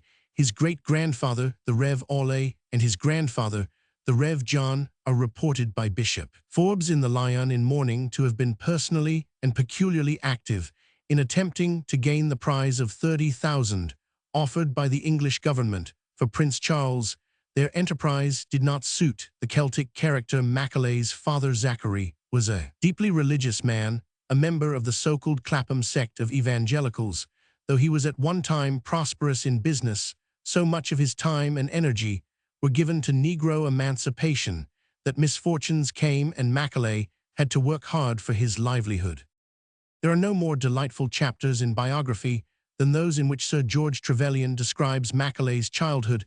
His intelligence was precocious, his memory was a marvel. At the age of 9, he read once through the Lay of the Last Minstrel, and was able to repeat the whole of the poem. This exceeds even Scott's feat of repeating the whole of a ballad of 80 verses, which he had heard read once by the author. Macaulay's memory lasted throughout his life, and gave him naturally that amazing readiness and richness in literary and historical allusions, which have made his essays and history popular beyond rivalry. No doubt, like Scott, he relied on memory too confidently, styling Claverhouse, for example, James Graham, he read with a rapidity inconceivable, and he read everything from Plato, Herodotus, and Aeschylus to the worst novels, forgetting nothing in them. pg 646 that was accidentally good or exquisitely absurd. Even in childhood, he was a copious and accomplished writer. His family epic on Olaf, King and Saint presents a remarkably successful imitation of Scott's style in The Lady of the Lake. With these intellectual gifts, he combined intense affection, good humor, and a turn for loud and vehement argument. Going from a private school to Trinity College, Cambridge, Macaulay regretted that he had not chosen Oxford for mathematics, where his abomination he twice gained, as Tennyson did once the Chancellor's Medal for a prize poem. But in the Tripos of 1822, Macaulay of Trinity was gulfed by the cross-grained muses of the cube and square. They did not prevent him from obtaining a fellowship at Trinity. He won a prize S on William Roman III, which is written in the very cadences of style that mark his history, and at intervals in the same short sentences. He knew where to pause. He outraged no national prejudice. He abolished no ancient form. He altered no venerable name. Possibly, it is a pity that these sentences do not describe William's conduct in Scottish affairs. His early pieces. Macaulay contributed to Knight's Quarterly magazine at the age of 25. He wrote in the Edinburgh Review that essay on poetry in general, and on Milton as poet, man, and politician in particular, which took the world as suddenly and as completely as Byron's Childe Harold had done. The family breakfastable was covered with cards of invitation to dinner from every quarter of London. To readers who in our day read the essay, this enthusiasm seems creditable to the world, but rather surprising. Of Silas Macaulay wrote, "Considered as plays, his works are absurd; considered as choruses, they are above all praise." Milton's admiration of Euripides reminds him of Titania kissing the long ears of Bottom. Grateful as every reader is to Macaulay for the vivid and lucid expression of his knowledge and thought in his essays, we must admit that, like Charles Lamb, he was a man of imperfect sympathies.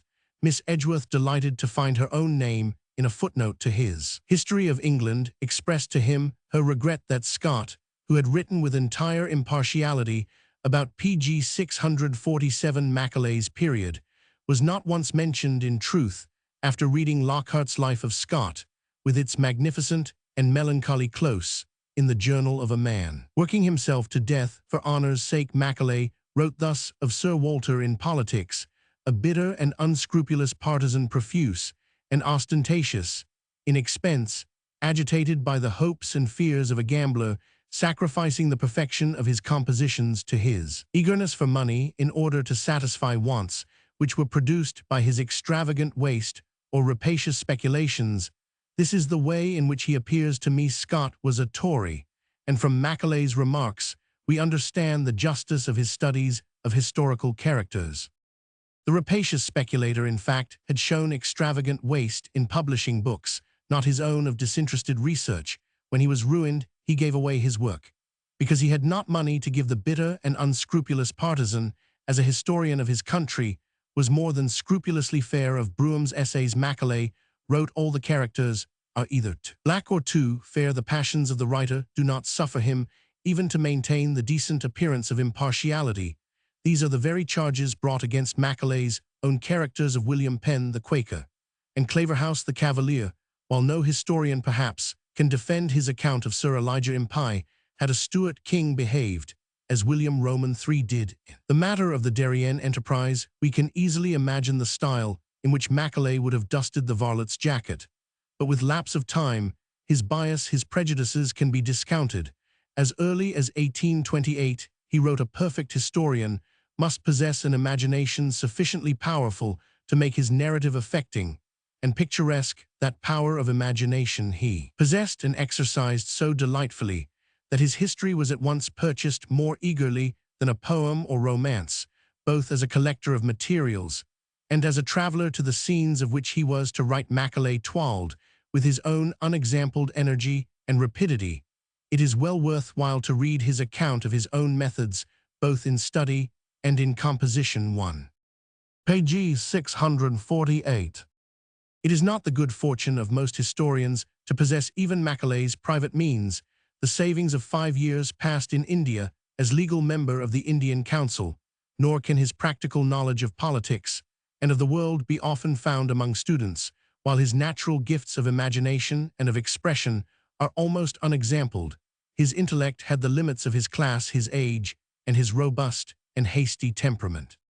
His poems, the lays of ancient Rome, have been as popular as his prose. He tried at 40 to write such ballads as he conceived the folk songs of Republican Rome to have been, and nobody can deny that the lays have abundance of spirit, and go the ballad of the Armada and of the Last Buccaneer possess the same virtues, and will always be dear to young people of spirit. Arrived at the age of 50, Macaulay wrote in the very words of the dying Hazlitt, "Well, I have had a happy life." It was extended to 1859. He died on 28 December, leaving a name justly honorable and a cherished memory.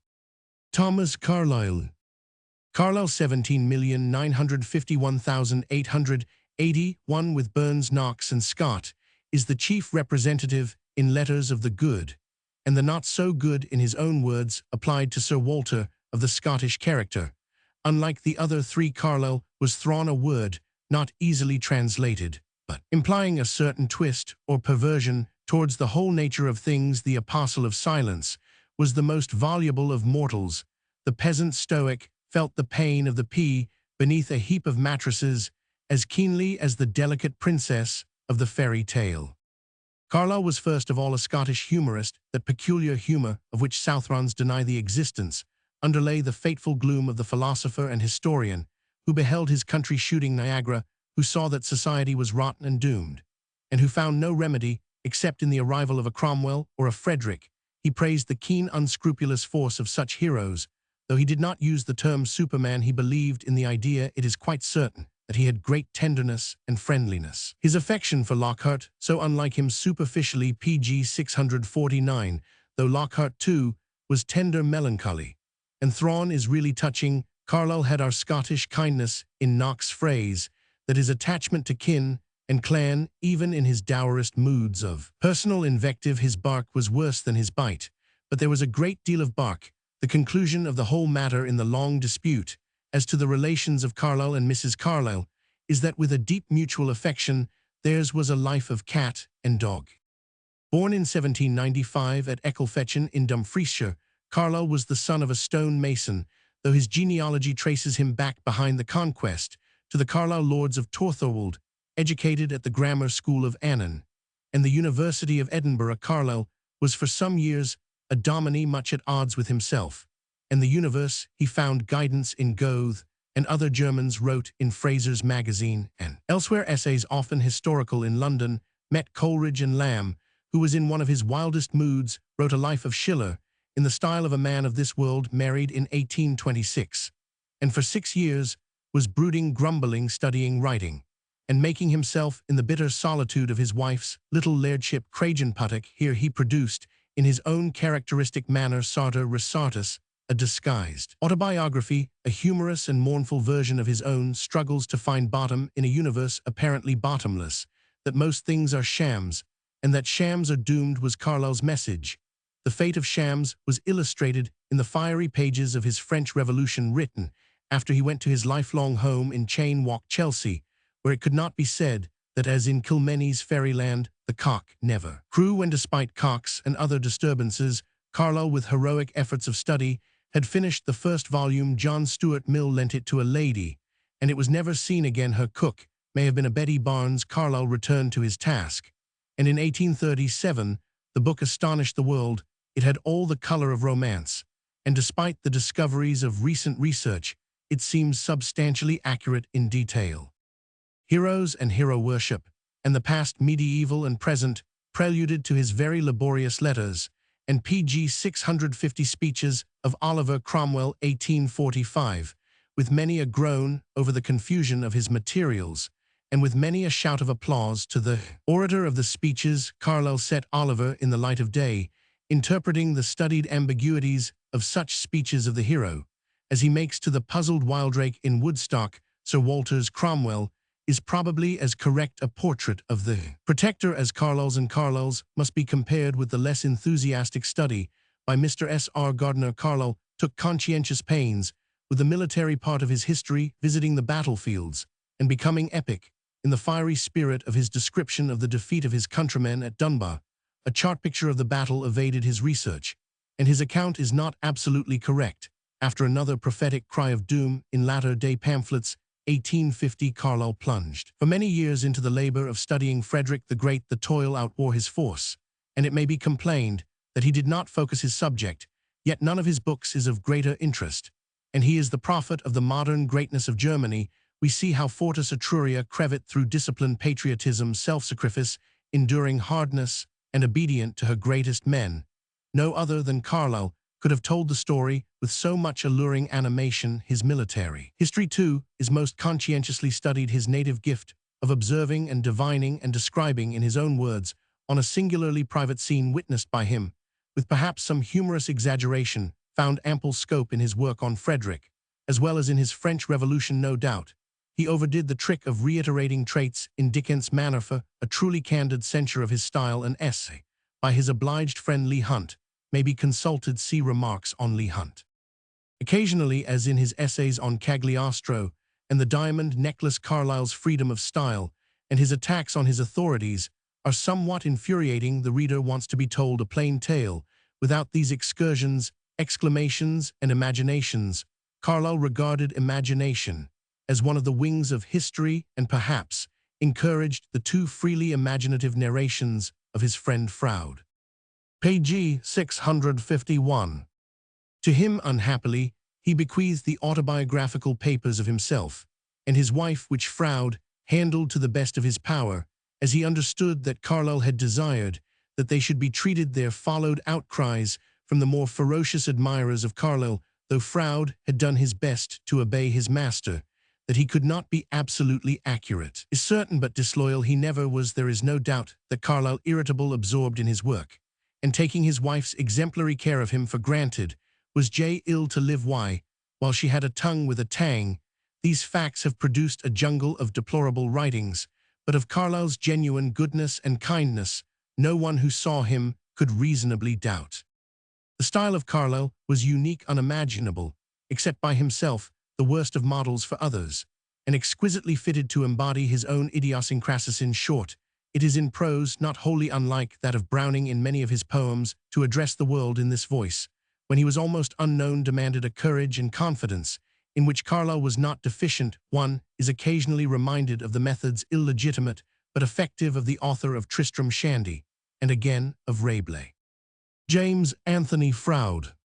In one way, as a historian, Froude 18,181,894 may be called the pupil, as he was the devoted friend of Carlyle, that sage worshipped force in men, and Froude, failing a Cromwell or a Frederick, made a hero of Henry Roman VIII, that blot of blood and grease on the pages of English history, as Dickens called the king who found the gospel light in Bolin's eyes. It is not from Carlyle that a young historian can learn the unpopular grace of impartiality.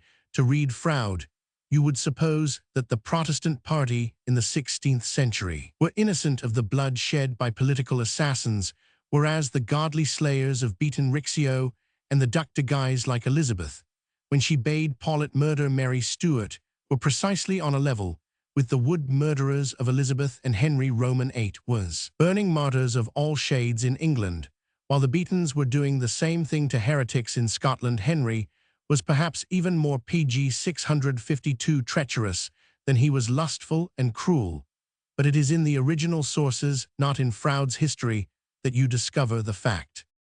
However, impartial history is notoriously dull, whereas that of Froude is so entertaining that to take up a volume is to go on reading, fascinated by his charm and delighted by a style remote as the poles from Carlyle's. It is as simple as Swift's, admirably lucid, excelling in the gift of narrative without imitable peculiarities, and as entirely spontaneous as if the author were writing an ordinary letter.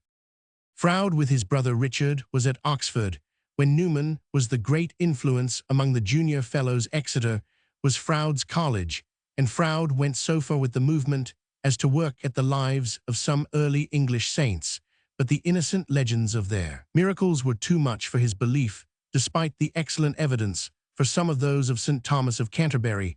His skepticism extended, and his short anti-religious novel, The Nemesis of Faith, 1849, is said to have been thrown into the fire by a don of his own college.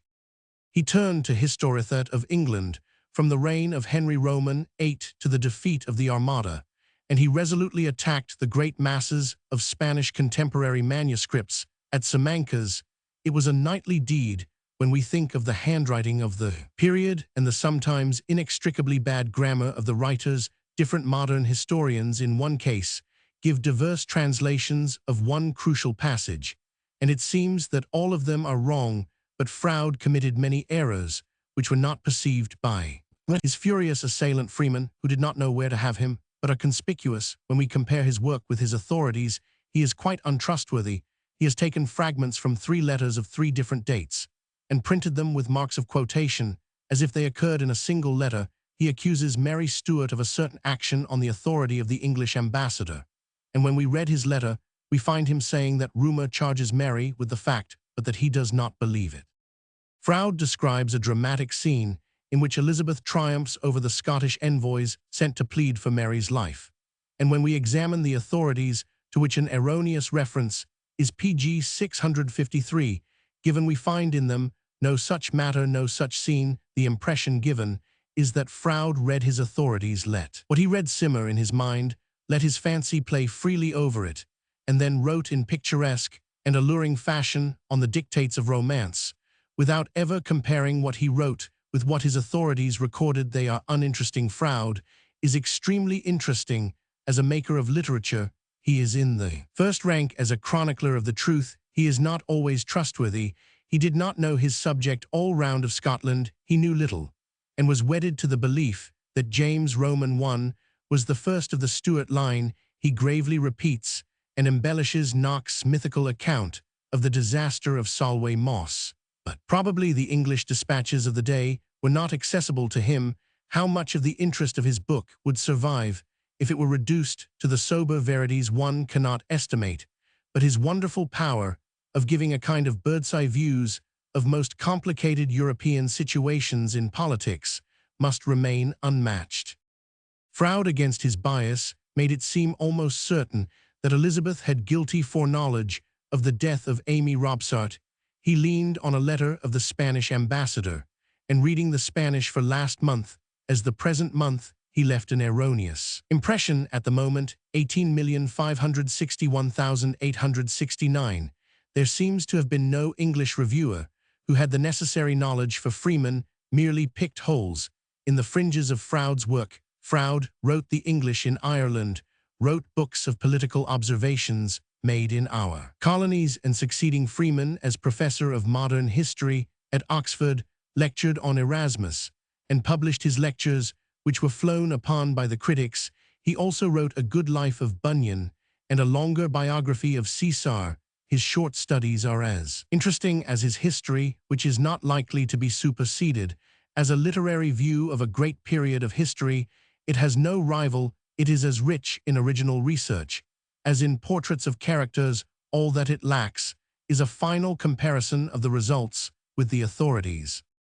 Edward Augustus Freeman. Freeman, 18,230,1892, will always be best known by his long history of the Norman conquest, a work which embraces most pg 654 of our island's story before the great event of 1066. The author, a Fellow of Trinity, Oxford, was also a squire in Somerset, could afford to devote his time to a gentlemanly but usually unremunerative form of literature. His work is protracted, minute, and influenced by a passion for the ideal English in the national character, prodigiously industrious in his study of the original sources in print. He had a kind of dislike of research in manuscripts. He was well versed in architecture, topography, and local history. He was as much at home in Sicily as in England with Greco-Roman. As with Norman remains, he was combative, and in an earlier age would probably have invited Mr. Robertson to settle the question of the English overlordship of Scotland. In the lists, his great work is more profitable to the serious student than interesting to the general reader. He wrote much in the Saturday Review without adding to the popularity of that periodical. He was constantly correcting the errors of others, and died during a controversy with Mr. Horace Round on the existence or non-existence of a palisade at the Battle of Hastings or Senlac. His friend and pupil J.R. Green, 18,371,883, is celebrated for his short history of the English people, 1874, a work written in a style rather acro-Corinthian, and in its first edition, rich in errors later corrected. Book is written with so much spirit and sympathy that it may tempt many a reader to go more deeply into books less popular. Green had the power of exciting interest in topics generally deemed arid, and with Freeman contributed to the success of the history school at Oxford, though even more was due to the work of Bishop Stubbs on charters and constitutional history, and to the tutorial lectures and influence of the late Bishop of London Mandell Creighton, author of A History of the Popes. William Hickling Prescott. William Hickling Prescott, 17,961,859, the celebrated historian of the two greatest adventures of the modern world, was born like Hawthorne at Salem, and was educated at Harvard. Here some student threw a piece of bread at him in hall. His eye was struck, and his sight was so much injured that he could only pg 655 write by aid of a kind of framework with cross lines, while his reading, whether from books or manuscripts, was almost wholly done by proxy. The works were read aloud. He listened probably, had notes made of the passages which he meant to use in his histories, composed his periods, and then dictated them to a copyist. His Ferdinand and Isabella, the history of Spain in her glory, is of 1837, 6 years. Later he published The Conquest of Mexico 1843, The Conquest of Peru in 1847, and up till his death in 1859, he was at work on the first decadence of Spain under Philip Roman II in glancing over the list of historical writers in English from Gibbon downwards. We remark that almost all were men who could afford to deal with a theme so generally unpopular as the past. Hume and Robertson and Gibbon were all, when they worked at history, men in possession of a competence or more than a competence. So was Hallam, so was Sir Walter Scott, Grote, Prescott, Freeman, Macaulay were at least equally fortunate, while Carlyle, by dint of the strictest economy, was at least able to wait for years before reaping the emoluments of his labors. The man of letters who must live by his pen must live by hackwork of various kinds, and cannot afford the time to collect and digest his information, to select the little ore from the quarry of documents, and then present in an artistic form the result of his researches. Professors of history, who must employ their days by lecturing to and correcting the essays of pupils, live from the altar of history, but are almost never great and are never popular historians. The chief American and English historical writers of 18,401,890 were fortunate in another way, of which Prescott took full advantage.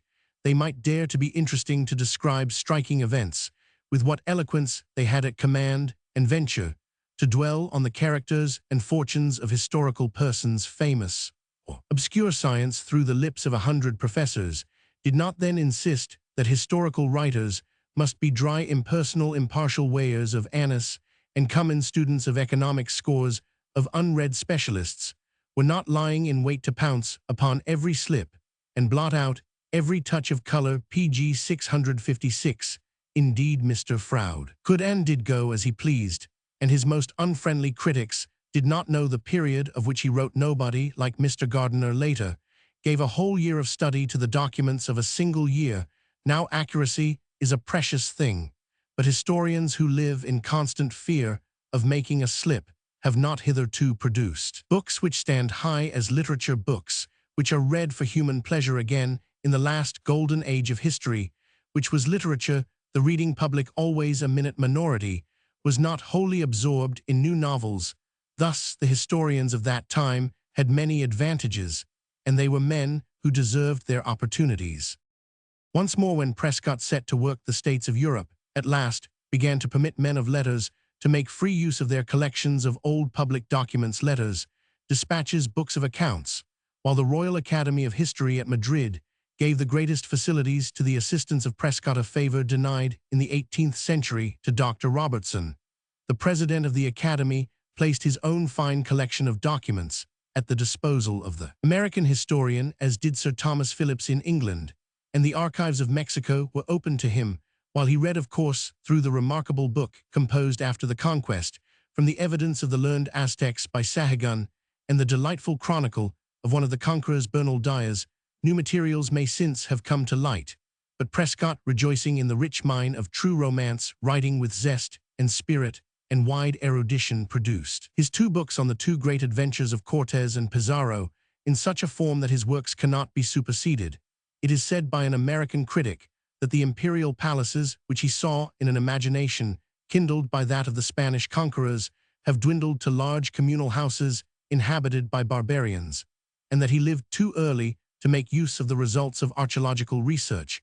But anyone who looks at the scanty relics of ancient Anahuac in the British Museum knows what kind of barbarians produced such objects of art. Moreover, the Spaniards came from a land of palaces, the land of the Alhambra, and of glorious cathedrals. It is not possible to believe that they were deceived and described Pg 657 Aztec buildings as palaces, while they were merely long houses like those of the Iroquois. This appears to the writer to be a vain imagination, and the works of Prescott, though romantic, are not romances. John Lothrop Motley. The chief historical writers of the United States occur in a group between the years of Macaulay and Froude. One of the most popular, and deservedly popular, is John Lothrop Motley 18,141,877, he chose neither American nor English history for his theme, but in selecting the Dutch Republic, found a topic exciting to Republicans in one country, and to Protestants and friends of freedom's cause in both. Motley, who was born near Boston, had a father of substantial wealth who liked literature. He went to Harvard, and then studied at Berlin and Göttingen, where he became the friend of the great Bismarck, like Macaulay Hallam and others. He spent his leisure in the most intellectual society, whether abroad or in America, and in constant touch with men of literary genius Lowell Holmes, Longfellow, Thackeray, and also with diplomatists occupied with national affairs. He was not a student and recluse, who can scarcely ever be a historian in the literary sense, however serviceable he may be as an archivist, a collector and critic of the materials of history. Motley, returning to America, tried to write novels without success, then chose his subject for years, twirled at the massive printed books of the Dutch, and for some 4 years worked at manuscript documents in Holland, Belgium, and elsewhere. Between 1851 and 1856, he accomplished his task, the rise of the Dutch Republic. The firm of Murray declined to embark in it, and might rue their caution, for once published the book was received with acclaim both by critics, including Mr. Froude, and by the purchasing public, who found it as interesting as a novel. The Saturday Review, then, in the academic and educated arrogance of its youth, was unfriendly, perhaps partly because the author was an American, partly because of his Protestant enthusiasm. Prescott, who was working at the same pg 658 period, and generously welcomed the enterprise of the younger man, told Motley that he had whittled away Philip Roman too, and that he saw the events through Dutch spectacles, but these were popular spectacles, and few persons know the Spanish and Catholic side of the shield. Dutch critics, while they praised, made their reserves, and an old feud rewoke, when later Motley wrote on the Arminian, not the Calvinist side of the great party quarrel in Holland, and on the career of John Barneveld. As a diplomatist in 1869, American minister in England, Motley knew the nature of the inmost political councils. He knew European society.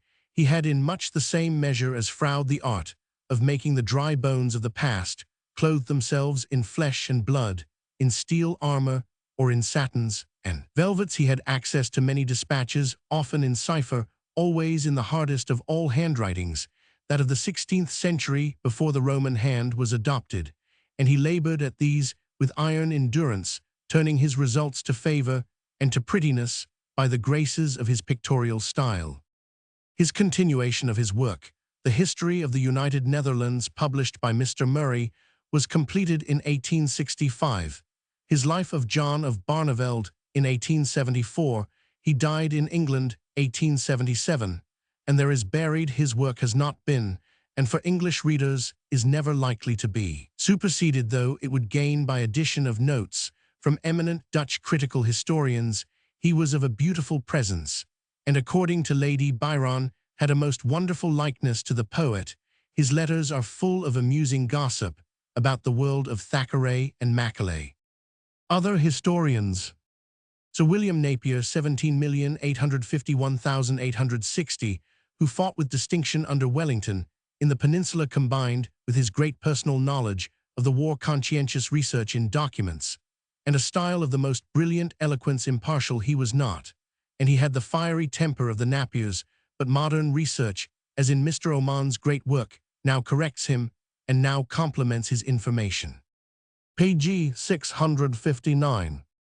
The great work of George Grote, 17,940,1871, a radical in politics, a banker by profession, is the history of Greece. It is too well known to need description, though Grote's aim was to set Athenian democracy in what he held to be its true light. He labored, not less assiduously, among the mythic legends and the heroic poetry of Hellas. He was most erudite in every fragment of Greek records, and his work, though destitute of much new light, recently discovered by excavations of Greek sites, and from inscriptions, yet holds its place unsurpassed as a general history of Hellas. Henry Hart Milman, 17,911,868, was educated at Eton and Brasenose College, Oxford, and began his literary career as a writer of verse. The poet priest Milman, so ready to kill man, is thus mentioned by Byron, who thought that Milman had attacked him, or Shelley, or both. In the Quarterly Review, he later wrote The History of the Jews, now out of date, and his chief and very meritorious work, The History of Latin Christianity, 1855. Space and the nature of his subjects, logical, philosophical, political, and social, forbid more than a mention of a man so prominent and influential as John Stuart Mill, 18,061,873. Mill was privately educated and forced into precocity by his father James Mill, a liberal doctrinaire, in 1843. He gave to the world his system of logic. In 1848, his political economy, the former at least, was for many years read almost as much as the Ethics of Aristotle by competitors for honors at Oxford. His Liberty, 1859, was an extremely advanced book in its day, as was his subjection of women. Mill sowed large handfuls of the seed of the dragon's teeth. He was an earnest, precise, and lucid writer, but not successful in Parliament. Newman. The bearers of some of the greatest literary names of the 19th century produced books which had vast influence on the PG 660 development of thought, and yet left little work that, as mere literature, is of the highest merit. They were concerned with the religious, theological, social, and political ideas of their own time, which, like all the ideas personal, as it were to one or two generations, could not remain fixed, but glided into protean forms of change. Thus John Henry Newman, born in London 1801, educated at Trinity College, Oxford, Fellow of Oriel 1822, passed through various phases of religious and ecclesiastical belief, was a leader with Pusey Keble and many others in the Oxford Anglican movement, found that his reason led him into the Roman fold. He was made a cardinal finally, and wrote voluminously, and in a style confessedly of the highest merit, yet no doubt his most widely and permanently interesting work took the form of a defensive autobiography, Apologia Pro Vita Sua, 1864, which is more read for its vivid study of his own mental vicissitudes and personal experiences than for its theological science. It answers in his generation to the Confessions of St. Augustine. Newman describes himself as not only religious, but superstitious. In boyhood he read Law's Serious Call, and crossed himself when he went into the dark. His search for truth was earnest, his nature was almost skeptical, but hospitable towards the marvelous and his own party, to whatsoever party he belonged at any period. Never knew where or how far his theory of the development of doctrine would carry him. As a tutor of Oriel and vicar of St. Mary's, he exercised as much by his personality and sanctity of life as by his intellect an unprecedented influence over the minds of the young. In 18,434, he began to publish Lives of the English Saints from the earliest period. Many of these were done by Newman's disciples. The narratives abound in miracles of all sorts, which proved too much for the faith of J.A. Froude. Newman's doctrine developed in a way which puzzled himself and others. His heart and his tastes drew him towards Catholicism. His earlier ideas caused him to preach against the old faith. At last, his reason sided with his secret longing love of Rome. His tract 90 in Tracts for the Times alarmed the academic authorities. I hardly knew where I stood when PG 661. I wanted to be in peace and silence. I had to speak out, and I incurred the charge of weakness from some men, and of mysteriousness, shuffling, and underhand dealing from the majority. He retired from the university pulpit, and after a period of retreat and reflection crossed the Rubicon. There was a long and bitter period of trials, of broken friendships, of charges of duplicity, and so forth. In reviewing Froude's history, Charles Kingsley spoke, as if more than doubtful, of Newman's respect for truth. As such a correspondence followed, Kingsley wrote an offensive pamphlet, What Then Does Dr. Newman Mean? Newman, by this time a man of 63, answered the question in his Apologia, first making a terrible display of acute personal irony, and then giving a narrative of the development of his opinions. In later editions, he omitted the polemical pages, and when Kingsley died said a mass for his soul. The book was received with almost universal applause. it had not been easy for Kingsley to understand. What Newman meant, his grammar of assent was so many times rewritten as to leave the impression that he himself did not easily ascertain his own meaning. It is curious to find him quoting a writer in the Penny Cyclopedia as an authority on the religion of the Australian tribes. The writer was not correctly informed. Newman's works range from 12 volumes of sermons through treatises and essays, historical and critical and polemical works, to novels of which Callister, A Tale of the Early Christians in Africa, is the best, and to poetry in this, The Dream of Gerontius, displays intense imaginative power, and Lead Kindly Light is the most admired of his religious lyrics. Perhaps this great and good man is most intelligible in his life, by Mr. Wilfred Ward, 1912. In his love of truth, and in his courage and natural independence of mind, Newman was what we call thoroughly English. I am as little able to think by any mind, but my own as to breathe by another's lungs, he wrote. As much might be said for two authors who differed from him so widely as Charles Darwin, 18,091,882, and Thomas Huxley, 18,251,895. Nature of their studies was as a rule remote from the literary, and pg 662 must find record and criticism in the history of science. The greatness of Darwin's character and intellect is among the chief intellectual glories of his country. Huxley, apart from his own special researches, was the Thangbrand of evolution, the popular fighting man of a brisk, humorous pugnacity, his mental lungs expanding in an atmosphere which would have asphyxiated Newman. He had very wide general reading of his more literary works. His Life of David Hume, in the series of English men of letters, is an admirable example. He is not to be accepted as an impeccable authority on the religions of the more backward races.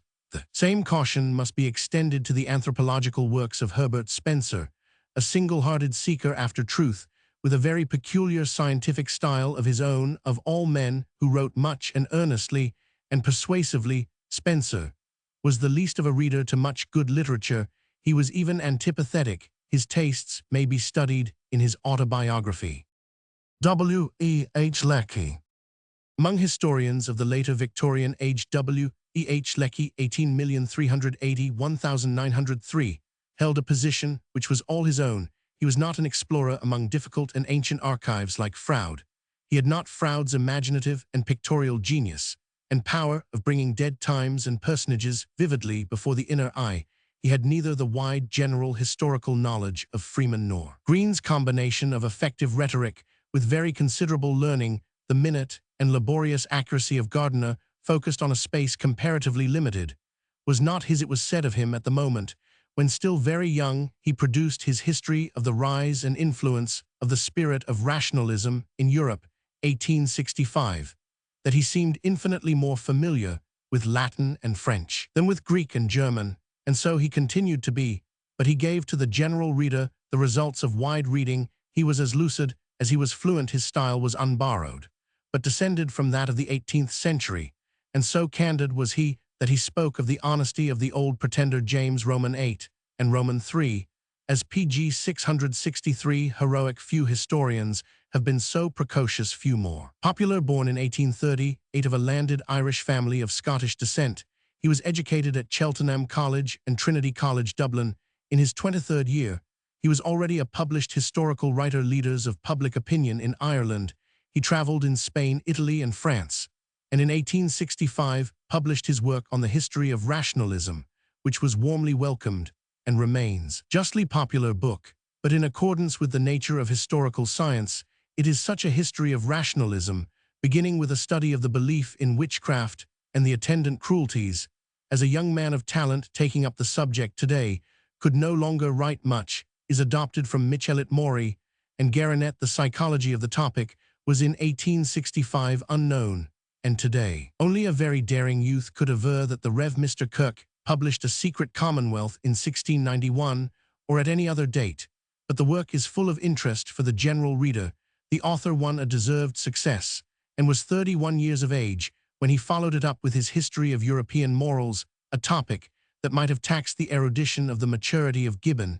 It involved philosophical dissertation on the origin of morality, Lecky professing a theory of intuition, which, though opposed to rationalistic ideas, is not unsympathetic to some anthropologists, though in knowledge of the ethics of savages, he could not at the period when he wrote be accomplished again. A study of Neoplatonism was involved, and had to be written without the aid of much psychological inquiry posterior to the date of the work.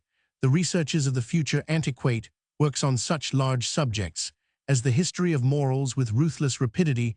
Lecky's works so far were in the manner of Montesquieu and other great French philosophers, but while severe enough on the errors of the clergy, he had none of Gibbon's mischievous love of degrading the early Christian ideal. The central part of Lecky's literary career till 1890 was engaged with his great work The History of England in the 18th century. This vast and important book is the useful successor of Macaulay's History, and is written with much fairness, though as usual a considerable mass of information has since pg 664 accrued from materials not accessible to the author. This work is not only valuable as a political record, but for its close attention to the changes in thought, manners, literature, and society. Lecky was not as an Irishman likely to neglect the affairs of his native island, where he had access to the archives in Dublin public offices. He was in politics a unionist, but did not conceal his dislike of the manner of the wooing. His other best-known works are Democracy and Liberty and historical and political essays. He sat in Parliament as the representative of his university, was the friend of all the most eminent men of letters of his time, and thanks to the amiability of his character, he probably never had an enemy. With the name of Lecky, this work must close, leaving in such brief record much excellent work, unchronicled as too recent to have passed into history.